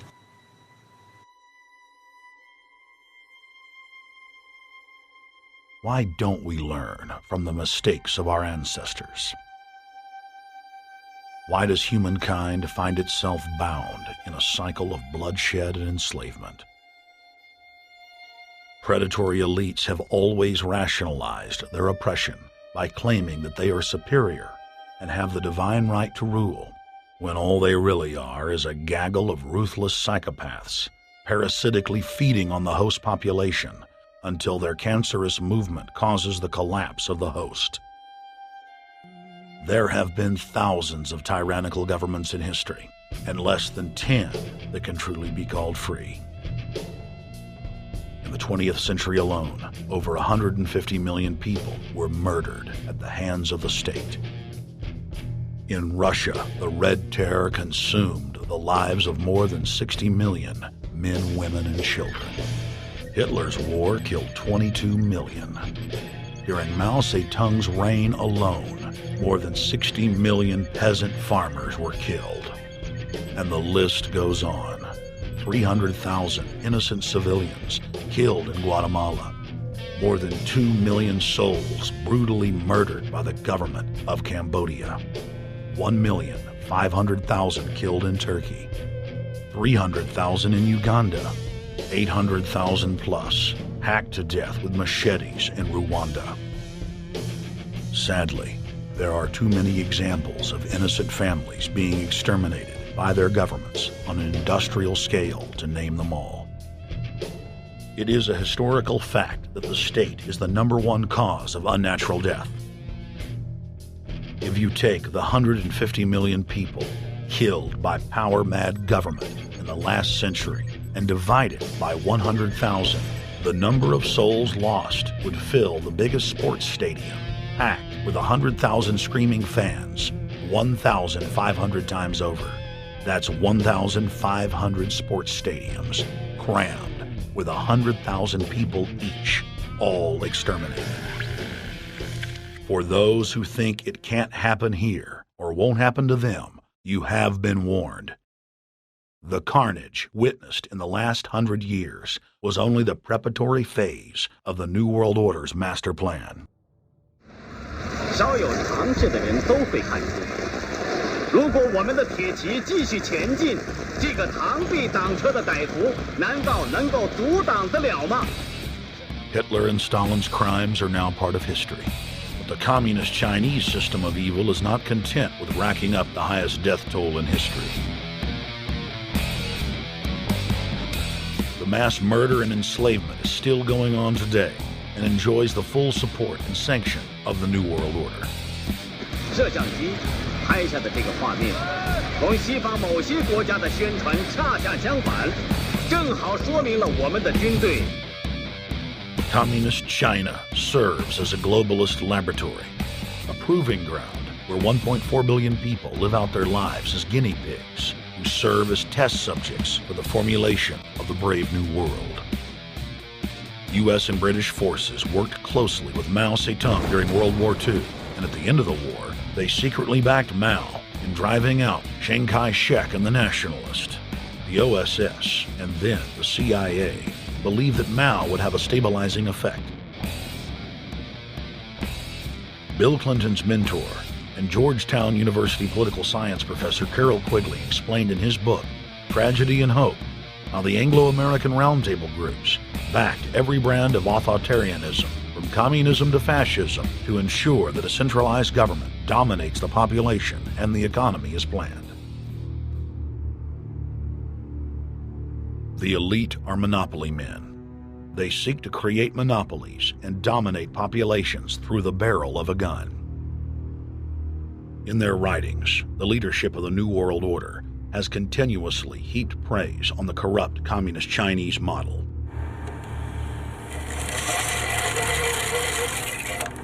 In August of 1973, in an article written by David Rockefeller for the New York Times, Rockefeller openly lauds and endorses Mao Zedong's actions, while celebrating their command and control system. Whatever the price of the Chinese Revolution, it has obviously succeeded not only in producing more efficient and dedicated administration, but also in fostering high morale and community of purpose. The social experiment in China under Chairman Mao's leadership is one of the most important and successful in history. David Rockefeller, New York Times, August 10, 1973. Communist China is the model, planned society for the New World Order. China has received more United Nations awards for its policies and form of governance than any other nation. In the eyes of globalist planners, authoritarian China is the future. China adopted the dreaded one-child policy due to lobbying from a consortium of eugenics organizations, which includes Planned Parenthood and the United Nations. Couples that have more than one child face heavy fines and imprisonment. The practice of forced abortion in China, coupled with the cultural desire to have a male child, has plunged China into a deepening crisis where there are 30 million more men than women. The Chinese police state ruthlessly crushes all forms of dissent. Underground churches, Falun Gong practitioners, striking factory workers are all sent to forced labor camps. Their blood and tissue types are cataloged in preparation for organ harvesting. The Chinese government then sells the prisoners' organs to the highest bidder on the world market. If a wealthy patient chooses to fly into China, the prisoner is killed and the organs are implanted. If the organs are being flown out of the country, a mobile execution van extracts the organs on the way to the waiting aircraft. The social engineers of China aggressively euthanize the elderly and disabled. China is merely following the globalist blueprint for the world. The same system of total dehumanization is quietly being phased in worldwide. Depopulation should be the highest priority of foreign policy towards the Third World. Henry Kissinger, 1974. There's a need for a new world order, but it has different characteristics in different parts of the world. Now, none of this may succeed this time, but this to me is sort of the outline by which someday, in the next few years, a solution will emerge. Where does this mindset come from? Why do the elites kill the largest masses of people when no one is resisting them, when they've already attained total control? What ideology drives the elite psychopath? Since Plato's time 2,400 years ago, state planners have openly proclaimed their desire to control every detail of the commoner's life. From breeding programs to mass extermination of undesirables, the dark dream has continued on for millennia.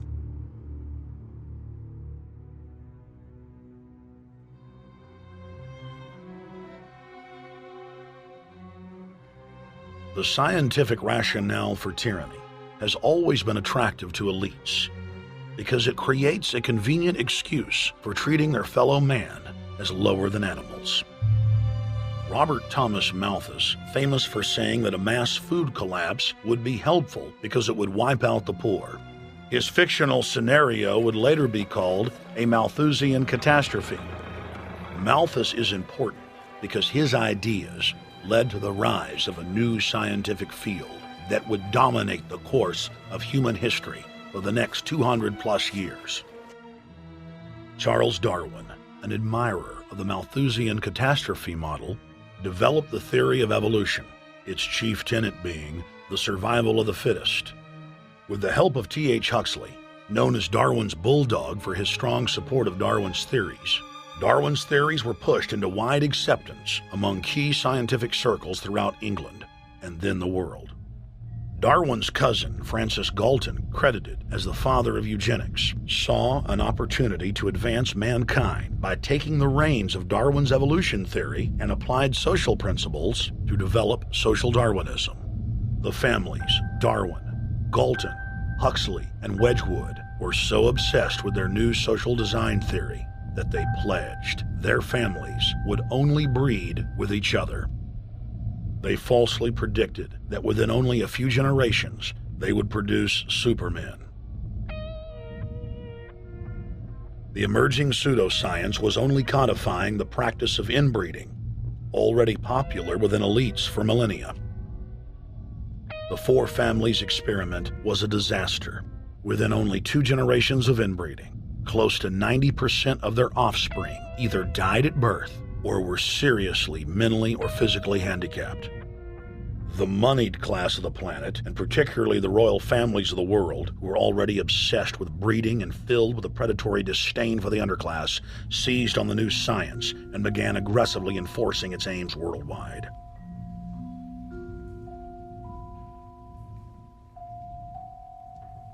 Biometrics appears to be a new science, but it was actually developed by Galton back in the 1870s as a way to track racial traits and genetic histories, and as a way to decide who would be licensed to breed.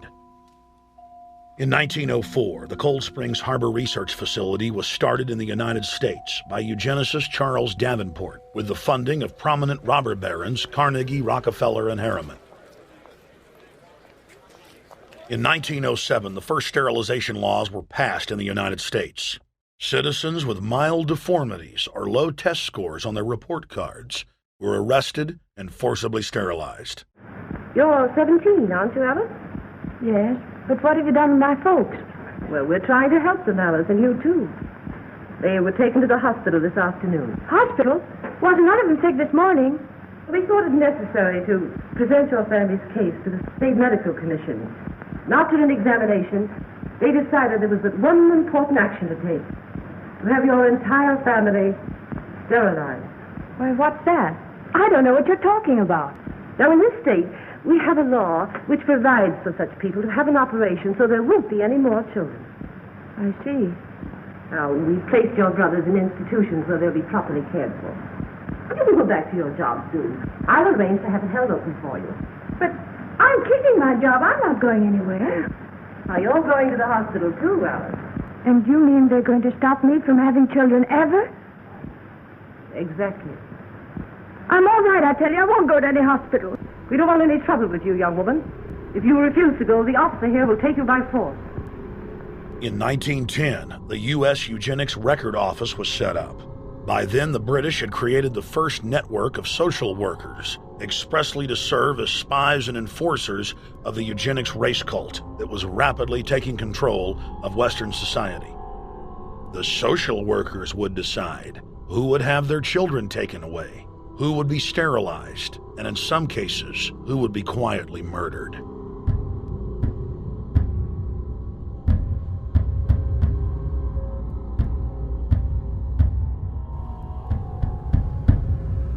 In 1911, the Rockefeller family exports eugenics to Germany by bankrolling the Kaiser Wilhelm Institute, which later would form a central pillar in the Third Reich.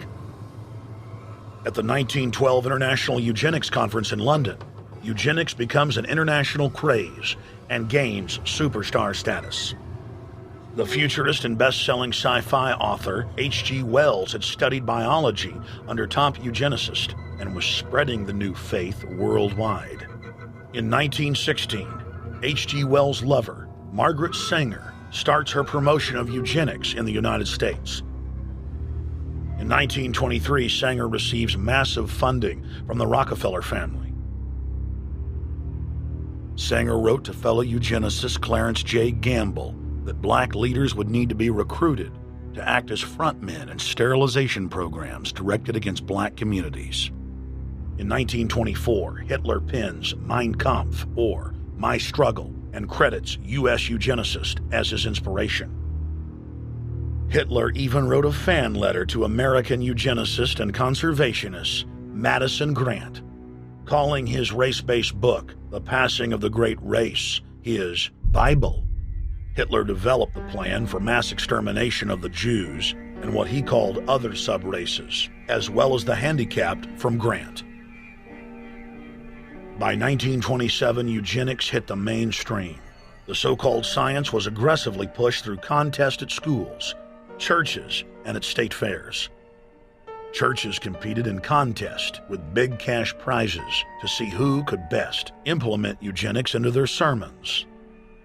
Major denominations then tell Americans that Jesus is for eugenics. That same year in the United States, more than 25 states passed forced sterilization laws, and the Supreme Court ruled in favor of brutal sterilization policies. When Hitler came to power in 1933, one of his first acts was to pass national eugenics laws, modeled after laws in the United States.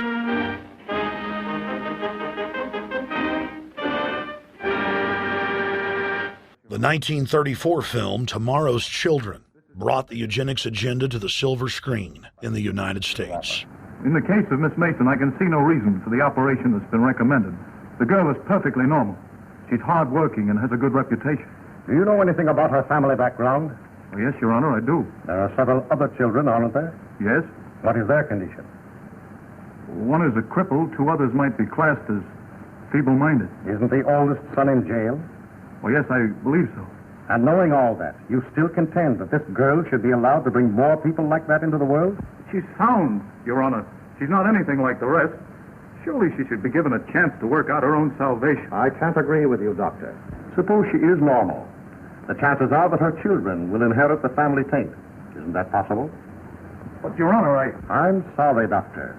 3 generations of unfit are enough. Petition not allowed.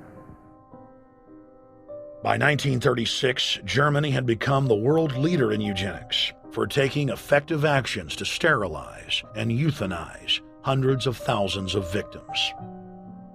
The big 3 of American eugenics, Davenport, Laughlin, and Goethe, were dispatched by the Rockefellers to Germany, where they advised the Nazis on the fine-tuning of their extermination system. With the strong support of the U.S. and England, Germany had gone over the edge, and tens of millions would pay with their lives. At the end of the war, the Allies protected from prosecution the very Nazi scientist that had tortured thousands of people to death.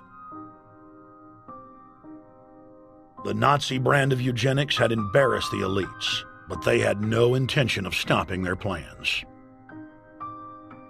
The Allies literally fought with each other over who would get top Nazi eugenicist. It didn't matter if the SS doctors had tortured tens of thousands to death. They were free to go.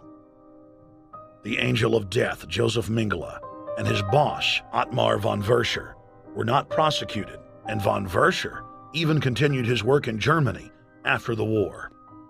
Eugenicists were angry that their great work had been exposed. They then scrambled to camouflage their agenda. Eugenics Quarterly became Social Biology. The American Birth Control League became Planned Parenthood. New terms like transhumanism, population control, sustainability, conservation, and environmentalism replaced racial hygiene and social Darwinism.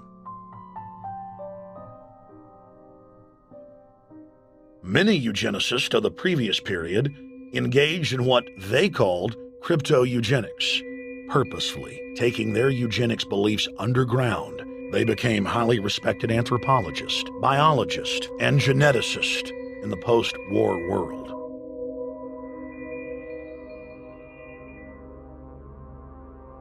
The Allies then smuggled thousands of Nazi scientists out of Germany and placed them in key scientific positions, ranging from bioweapons to rocketry throughout the military-industrial complex.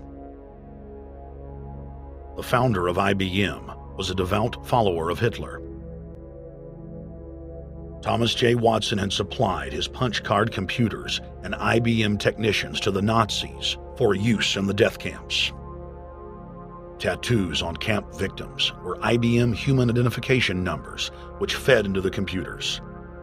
IBM had used similar punch card systems as early as 1928 in a Jamaican race mixing study. The first real computers were literally invented by a eugenicist for eugenics. UN chieftain and unrepentant eugenicist Julian Huxley argued that since the leaders of eugenics had founded the environmental and conservation movements, that they should be used as vehicles in the formation of a world government. Just as H.G. Wells had envisioned, this government would be controlled by a scientific dictatorship and would be guided by the principles of eugenics. Huxley created the World Wildlife Fund with Bilderberg founder and former SS officer Prince Bernhard of the Netherlands and Prince Philip of England. In the event that I am reincarnated, I would like to return as a deadly virus in order to contribute something to solve overpopulation. Prince Philip, reported by Deutsche Presse-Agentur, DPA, August 1988. Aldous Huxley, author of Brave New World and brother of Julian Huxley, gave a speech at Berkeley in 1962, shortly before his death. He admitted that his best-selling book, Brave New World, written in 1932, was based not on fiction, but on what the elite were actually planning to implement. And here I would like briefly to compare the parable of Brave New World with another parable which was put forth more recently in George Orwell's book 1984. I'm inclined to think that the scientific dictatorships of the future, and I think there are going to be scientific dictatorships in many parts of the world, will be probably a good deal nearer to the Brave New World pattern than to the 1984 pattern. They will be a good deal nearer, not because of any humanitarian qualms in the scientific dictators, but simply because the Brave New World pattern is probably a good deal more efficient than the other. But if you can get people to consent to the state of affairs in which they are living, the state of servitude, the state of being, well, it seems to me that the nature of the ultimate revolution with which we are now faced is precisely this, that we are in process of developing a whole series of techniques which will enable the controlling oligarchy, who have always existed and presumably always will exist, to get people actually to love their servitude. People can be made to enjoy a state of affairs which, by any decent standard, they ought not to enjoy. And these methods, I think, are a real refinement on the older methods of terror, because they combine methods of terror with methods of acceptance. But then there are various other methods which one can think of. There is, for example, the pharmacological method. This was one of the things I talked about in Brave New World. And the result would be that I mean, you can imagine a euphoric which would make people thoroughly happy even in the most abominable circumstances. I mean, these things are possible.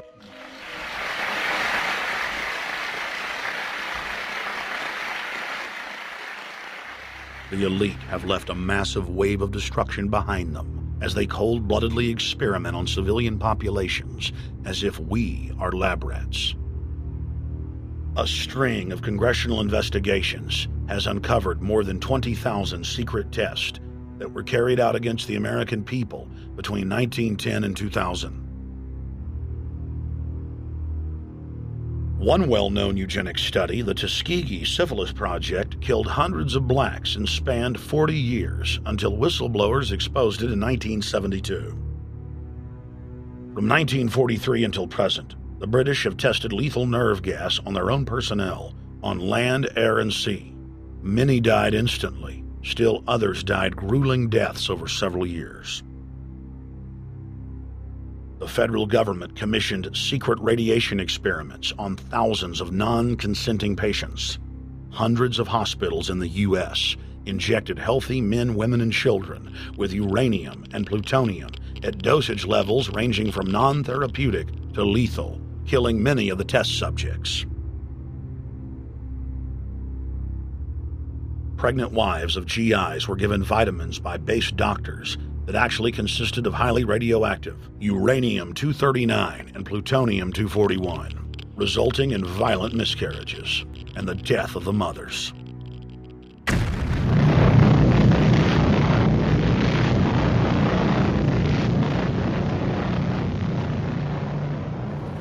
Soldiers, sailors, and Marines were used as guinea pigs in hundreds of atomic and hydrogen bomb tests.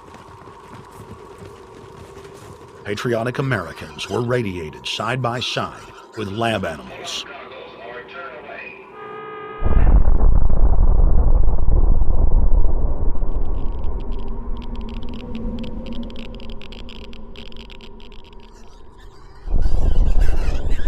Pilots were forced to repeatedly fly through mushroom clouds of DNA-destroying radiation.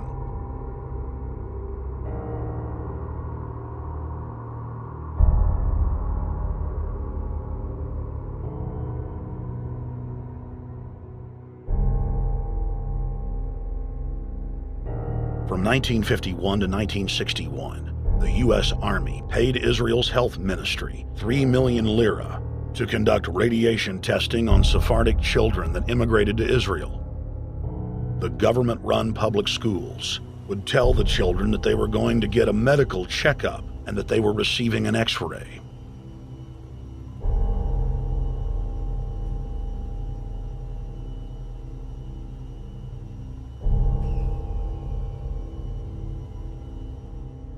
The Pentagon had already radiated more than 4,000 institutionalized children in the United States, many of which had died. More than 110,000 of the darker-skinned Jews were given 35,000 times the maximum dose of X-rays to the head repeatedly. Many of the children died within months. All of them lost their hair. Some still live today and endure excruciating health problems. The covert testing of chemical, biological, and radiological agents on unsuspecting populations continues worldwide today. From 1940 to 1979, the vast majority of the British population was sprayed by aircraft more than 2,000 times with deadly chemicals and microorganisms without ever being told. In 1968, the Pentagon tested a deadly bioweapon on New York subways and placed personnel in local hospitals to monitor the effects.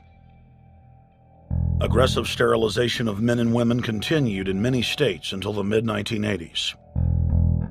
The United States and England are currently testing pesticides and highly toxic experimental drugs on tens of thousands of healthy foster children, many of which die as a result of the experiments. Prisons across the nation have forced inmates to participate in grisly experiments, ranging from pesticide studies to having tablets of dioxin sewn into their backs. Gradually, by selective breeding, the congenital differences between rulers and ruled will increase until they become almost different species, a revolt of the plebs would become as unthinkable as an organized insurrection of sheep against the practice of eating mutton. Bertrand Russell. H.G. Wells, Aldous Huxley, Bertrand Russell, and hundreds of other eugenicists constantly bragged about how the establishment believed themselves to be a separate, more advanced species than the common man. Top eugenicists were bold enough to admit that their real goal was not improving the heredity of the commoner, but to further dumb them down so that they could be more manageable. Nobel Prize winner Russell wrote at length about how vaccinations filled with mercury and other brain-damaging compounds would induce partial chemical lobotomies and develop a servile zombie population. Diet, injections, and injunctions will combine from a very early age to produce the sort of character and the sort of beliefs that the authorities consider desirable, and any serious criticism of the powers that be will become psychologically impossible. Bertrand Russell. Over 100 years ago, eugenicist social planners said that they'd use mind-altering drugs to control the population. By 2007, more than 20% of the U.S. population were on some type of prescription antidepressant. But in the case of foster children, a sector where the state has total control, at least 2/3 are forced to take a cocktail made up of, on average, 7 psychotropic drugs.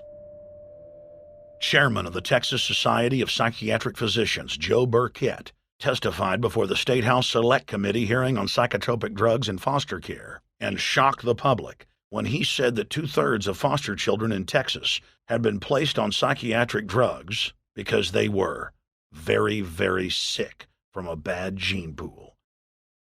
A lot of these kids come from bad gene pools. They don't have stable parents making good decisions. Besides the gene pools, they've then been traumatized by abuse, neglect, and problems, and then they've been traumatized by separation, and all those things predispose to mental illness. The Western world is now implementing eugenics pre-crime policies. Fetuses are now being pre-screened according to family histories of crime. From Portland, Oregon to London, England, Child Protective Services are enrolling newborn children into criminal databases at birth and forcing them to attend probation hearings at age 2. The overlords of scientific dictatorship are ruthlessly prosecuting a war on our most defenseless. In December of 1974, the U.S. government made Third World population reduction a central national security issue.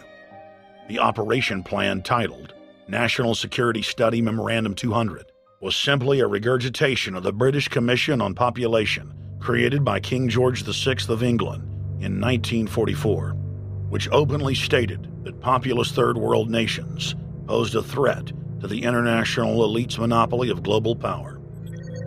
The Kissinger-authored U.S. plan targeted 13 key countries where massive population reduction was called for. Kissinger recommended that IMF and World Bank loans be given on condition that nations initiate aggressive population control programs, such as sterilization. Kissinger also recommended that food be used as a weapon, and that instigating wars was also a helpful tool in reducing population. In 1972, the Nixon White House also implemented a eugenics policy which was directed by George Herbert Walker Bush, then United States Ambassador to the United Nations. Bush advised China on the formulation of their one-child policy and directed the federal government to forcibly sterilize more than 40% of Native American women on reservations. The Bilderberg-dominated Club of Rome advocated environmentalism as the best front to implement population reduction. Western populations would accept serfdom if it was packaged as saving the earth.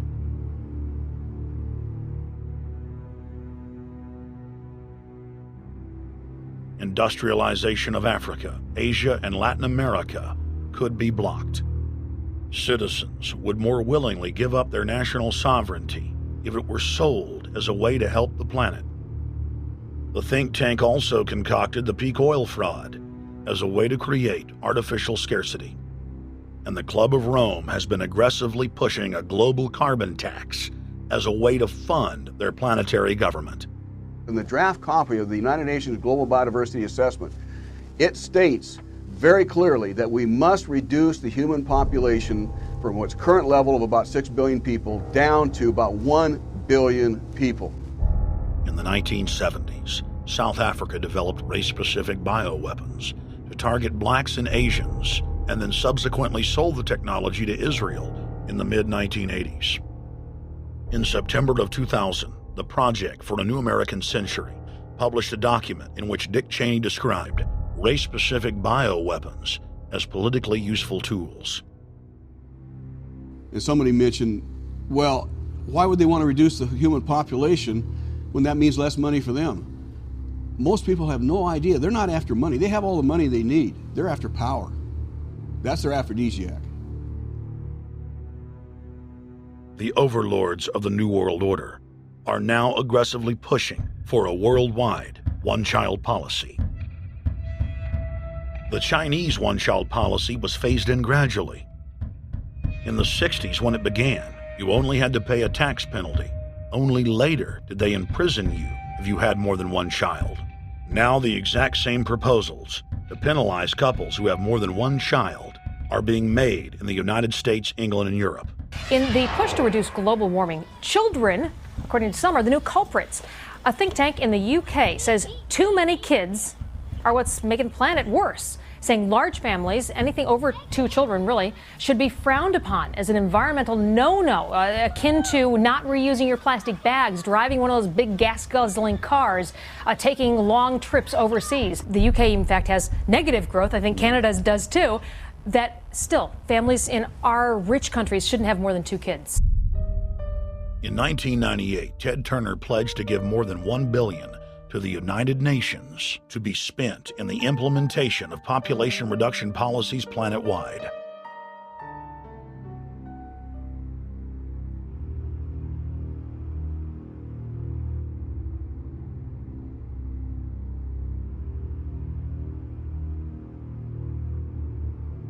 In 1999, the Bill and Melinda Gates Foundation gave $2.2 billion to Planned Parenthood, the United Nations Population Fund, and other population reduction groups.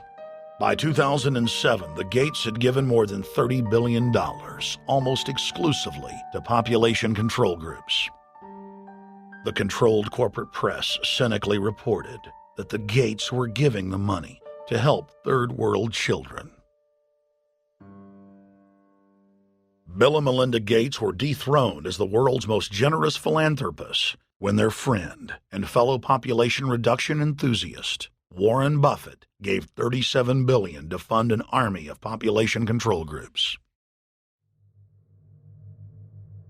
And I actually think the world will be much better when there's only 10 or 20% of us left. Dr. Eric Pianka. Prominent University of Texas biologist Dr. Eric Pianka, while receiving an award from the Texas Academy of Science, said that the worldwide AIDS pandemic was, quote, no good, it's too slow, and went on to laud the virtues of Ebola because it would kill 90% of the world population quickly. When his statements erupted into a national controversy, his graduate students defended him, stating that Pianka was too conservative and that all humans should be killed.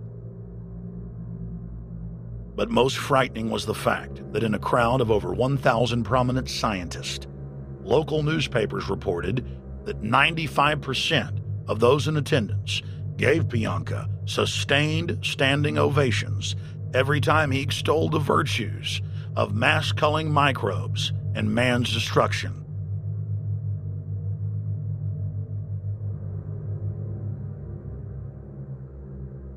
China was able to turn the corner and become the leading world superpower because they have a police state and they are able to force people to stop reproducing. Dr. Eric R. Pianka. The eugenics movement has now shaken off much of its Nazi baggage and is using people's legitimate concern about the environment as a cloak to conceal their real agenda. Everyone wants to breathe clean air and have good water. But the controllers of the environmental movement have done nothing but co-opt people's concerns and parlay it into support for global policies that further destabilize the third world and create untold misery. Phony environmental and conservation groups are now the biggest private landowners in the world. They lobby government to take property away from local populations, only to develop it themselves later.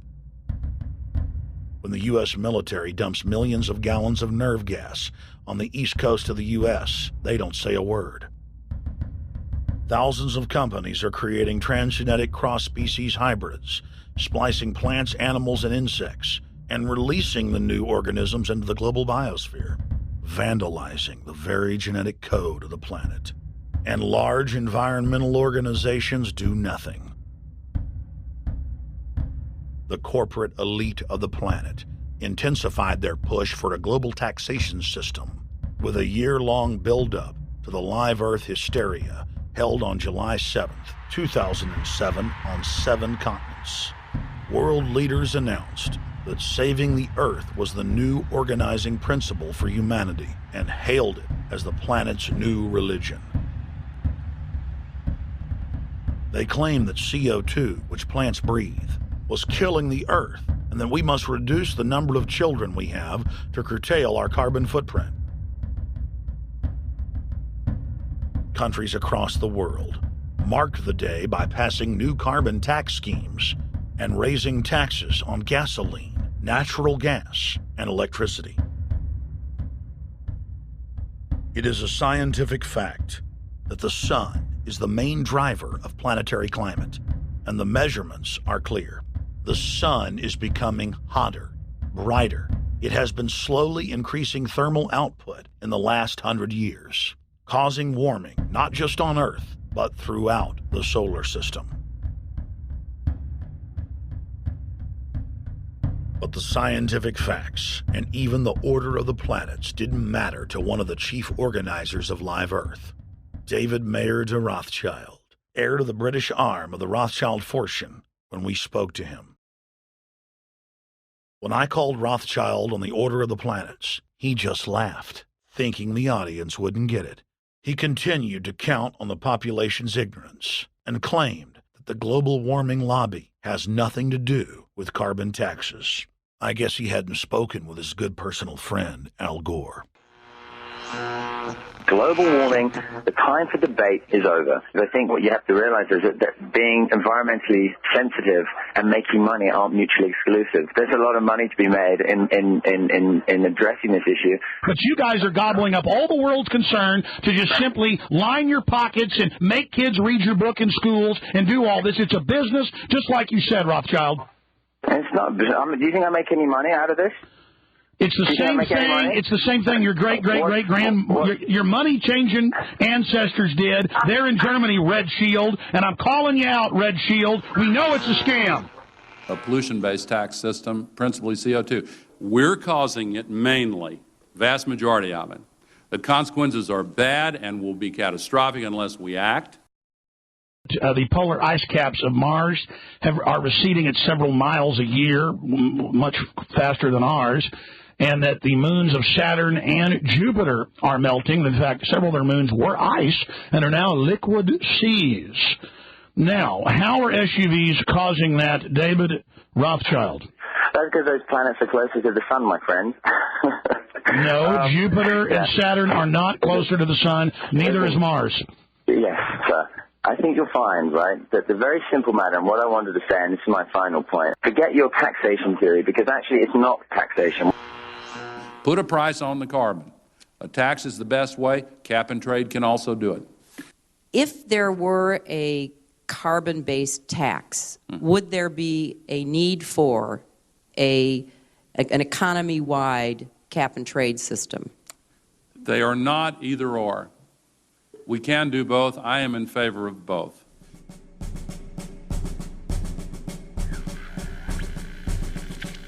The architects of the New World Order are in a race to complete the structure of world government so they can suppress the independent development of technologies that threaten their monopoly of power, while at the same time steering new developments in the direction the architects chart for humanity. The technocrats call their governing system the final revolution because in the past, empires were enforced militarily. Now enforcement is primarily psychological and economic, and society itself is a construct of the elite who operate outside the controlled paradigm and control the civilization within, just as a child maintains the environment of a fish tank. We are like lab rats, living out our entire existence, never questioning the confines of the cage or the scientists who experiment on us.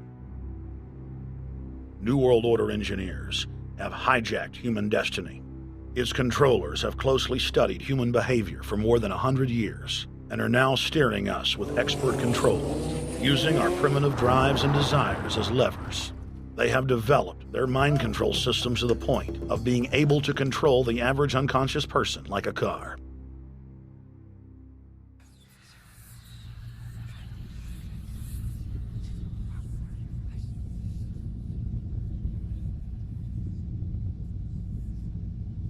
Eugenics dominated the 20th century. Its ruthless spirit has now metastasized into the fields of genetics, nanotech, and robotics. But that's not surprising. From their inception, all three disciplines have been dominated by eugenicists. The billionaire founder of Sun Microsystems, Bill Joy, courageously went public in 2000 to warn of a cancerous consensus among the technocratic elite that at best humanity would be completely enslaved by the year 2030, and at worst, mass extermination of everyone but the elite would take place. A who's who of the techno-elite are members of what is known as the transhumanist or post-humanist movement.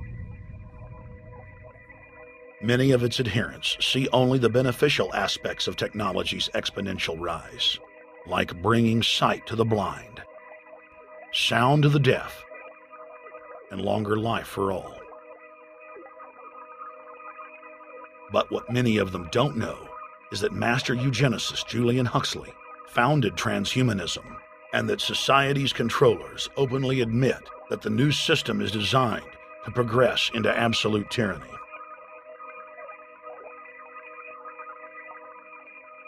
Leading transhumanist Ray Kurzweil boasts that technological advancements will allow those that can afford it to live forever, but admits that most won't be able to keep up with the new master race. The drive for world government is now all about who will control and have access to radical life extension systems. Biological evolution is too slow for the human species. Over the next few decades, it's going to be left in the dust. Transhumanists believe that they will attain the fountain of youth by merging with technology. Now, it may be within their reach. Decades ago, transhumanists said that if you did not accept augmentation or enhancements, you would no longer be able to get jobs. And now it's happening today. The elite who occupy the commanding heights of digital reality are suicidal nihilists. Suicidal nihilists know that there is no longer any substantive purpose to their willing, but they would always prefer to go on willing than not to act at all. They can very happily ally themselves with the notion of nuclear holocaust or perfect exterminism. Technology has become so powerful in its capacity for destruction that free humanity cannot afford to let psychopathic technocrats with delusions of grandeur repeat the mistakes of their forebears, because it is highly probable that this time they may destroy everything, including themselves in their mad rush for godhood.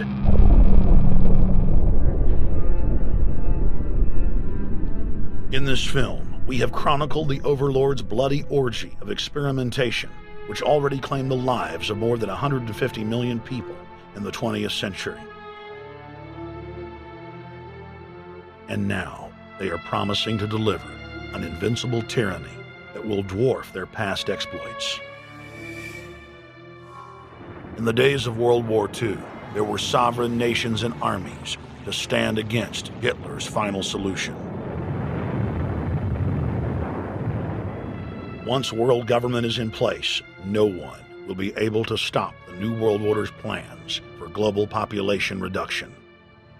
For those immune to psychological programming, hundreds of FEMA camps have already been built throughout the United States.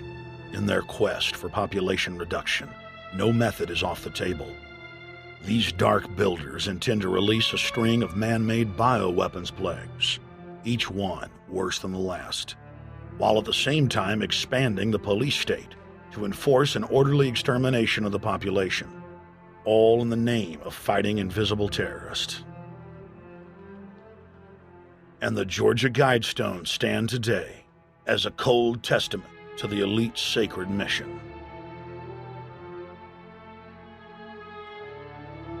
To have a two-class system where the underclass are forced to live as slaves in tiny enclosed cities, while the elite enjoy the land of the earth, evolve into superhumans with the aid of advanced implantable technologies, live eternal lives, and travel throughout the cosmos. This is the promise given to the inner members of the New World Order and the agenda of the Bilderberg Group.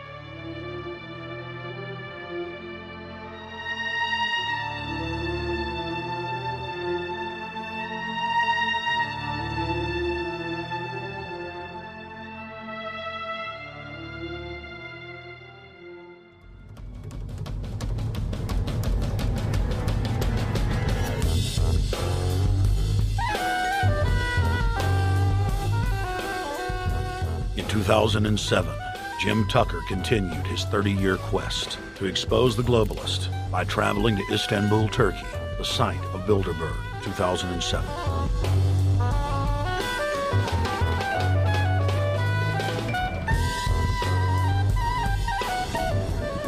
Jim Tucker, thank you for coming on, my friend. It's always fun. Jim, tell us what you saw today when you were out at the Ritz Hotel. We were at the Ritz-Carlton.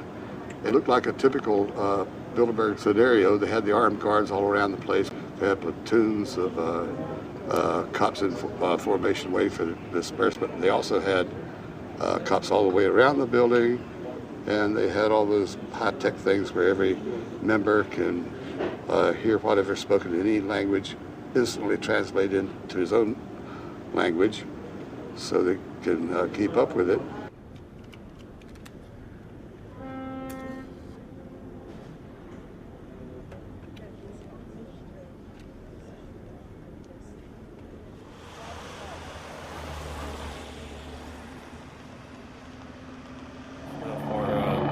Spotlight then, I'm doing the same thing for American Free Press.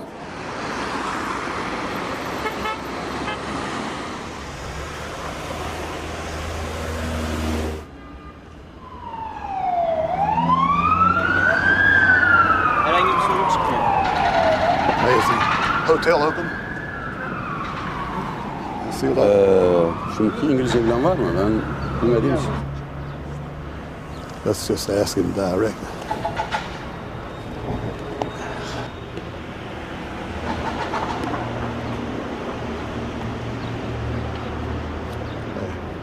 Is Bilderberg meeting here this weekend? You can look this way.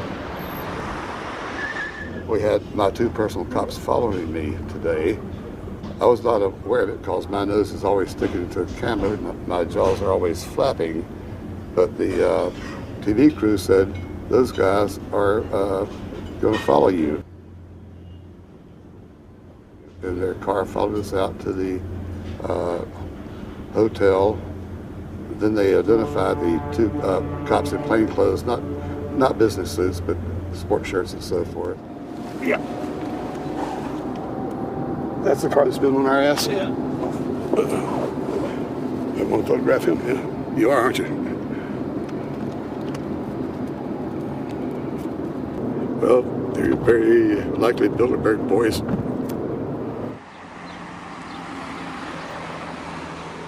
John Elkin, owner of Fiat and a fellow Bilderberger, thought that they could take a stroll off the grounds without being noticed by the commoners. I was thinking about that.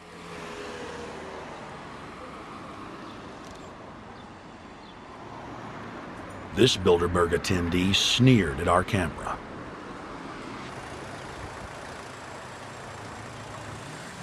This carload of kingpins gave the media a murderous look and seemed shocked that they would dare point a camera in their direction.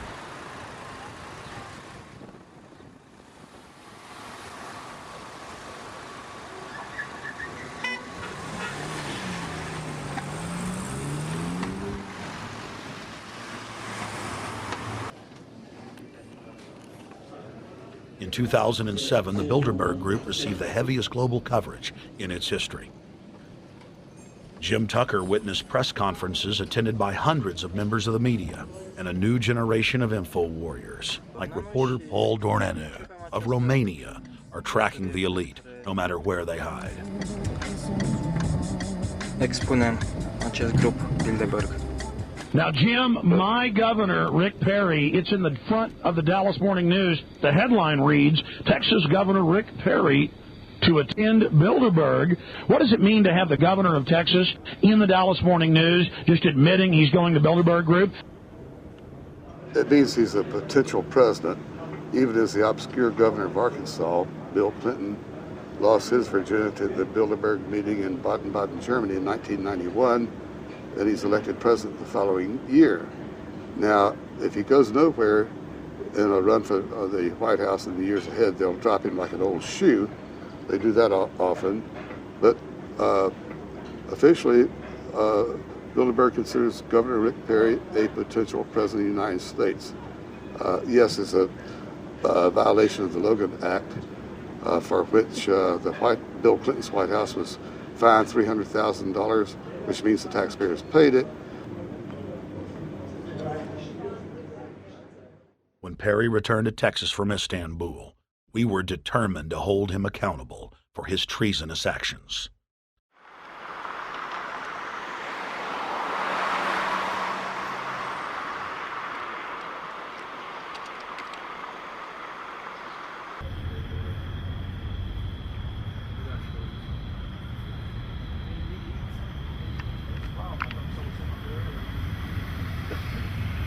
We don't want our roads, our water, our power plants, our entire infrastructure turned over to the New World Order.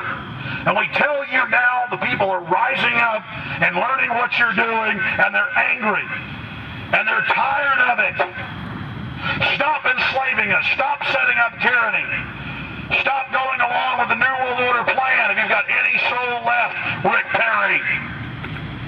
The First Amendment still exists, Perry, and we're back here again tonight telling you we're not going to put up with it. Long live the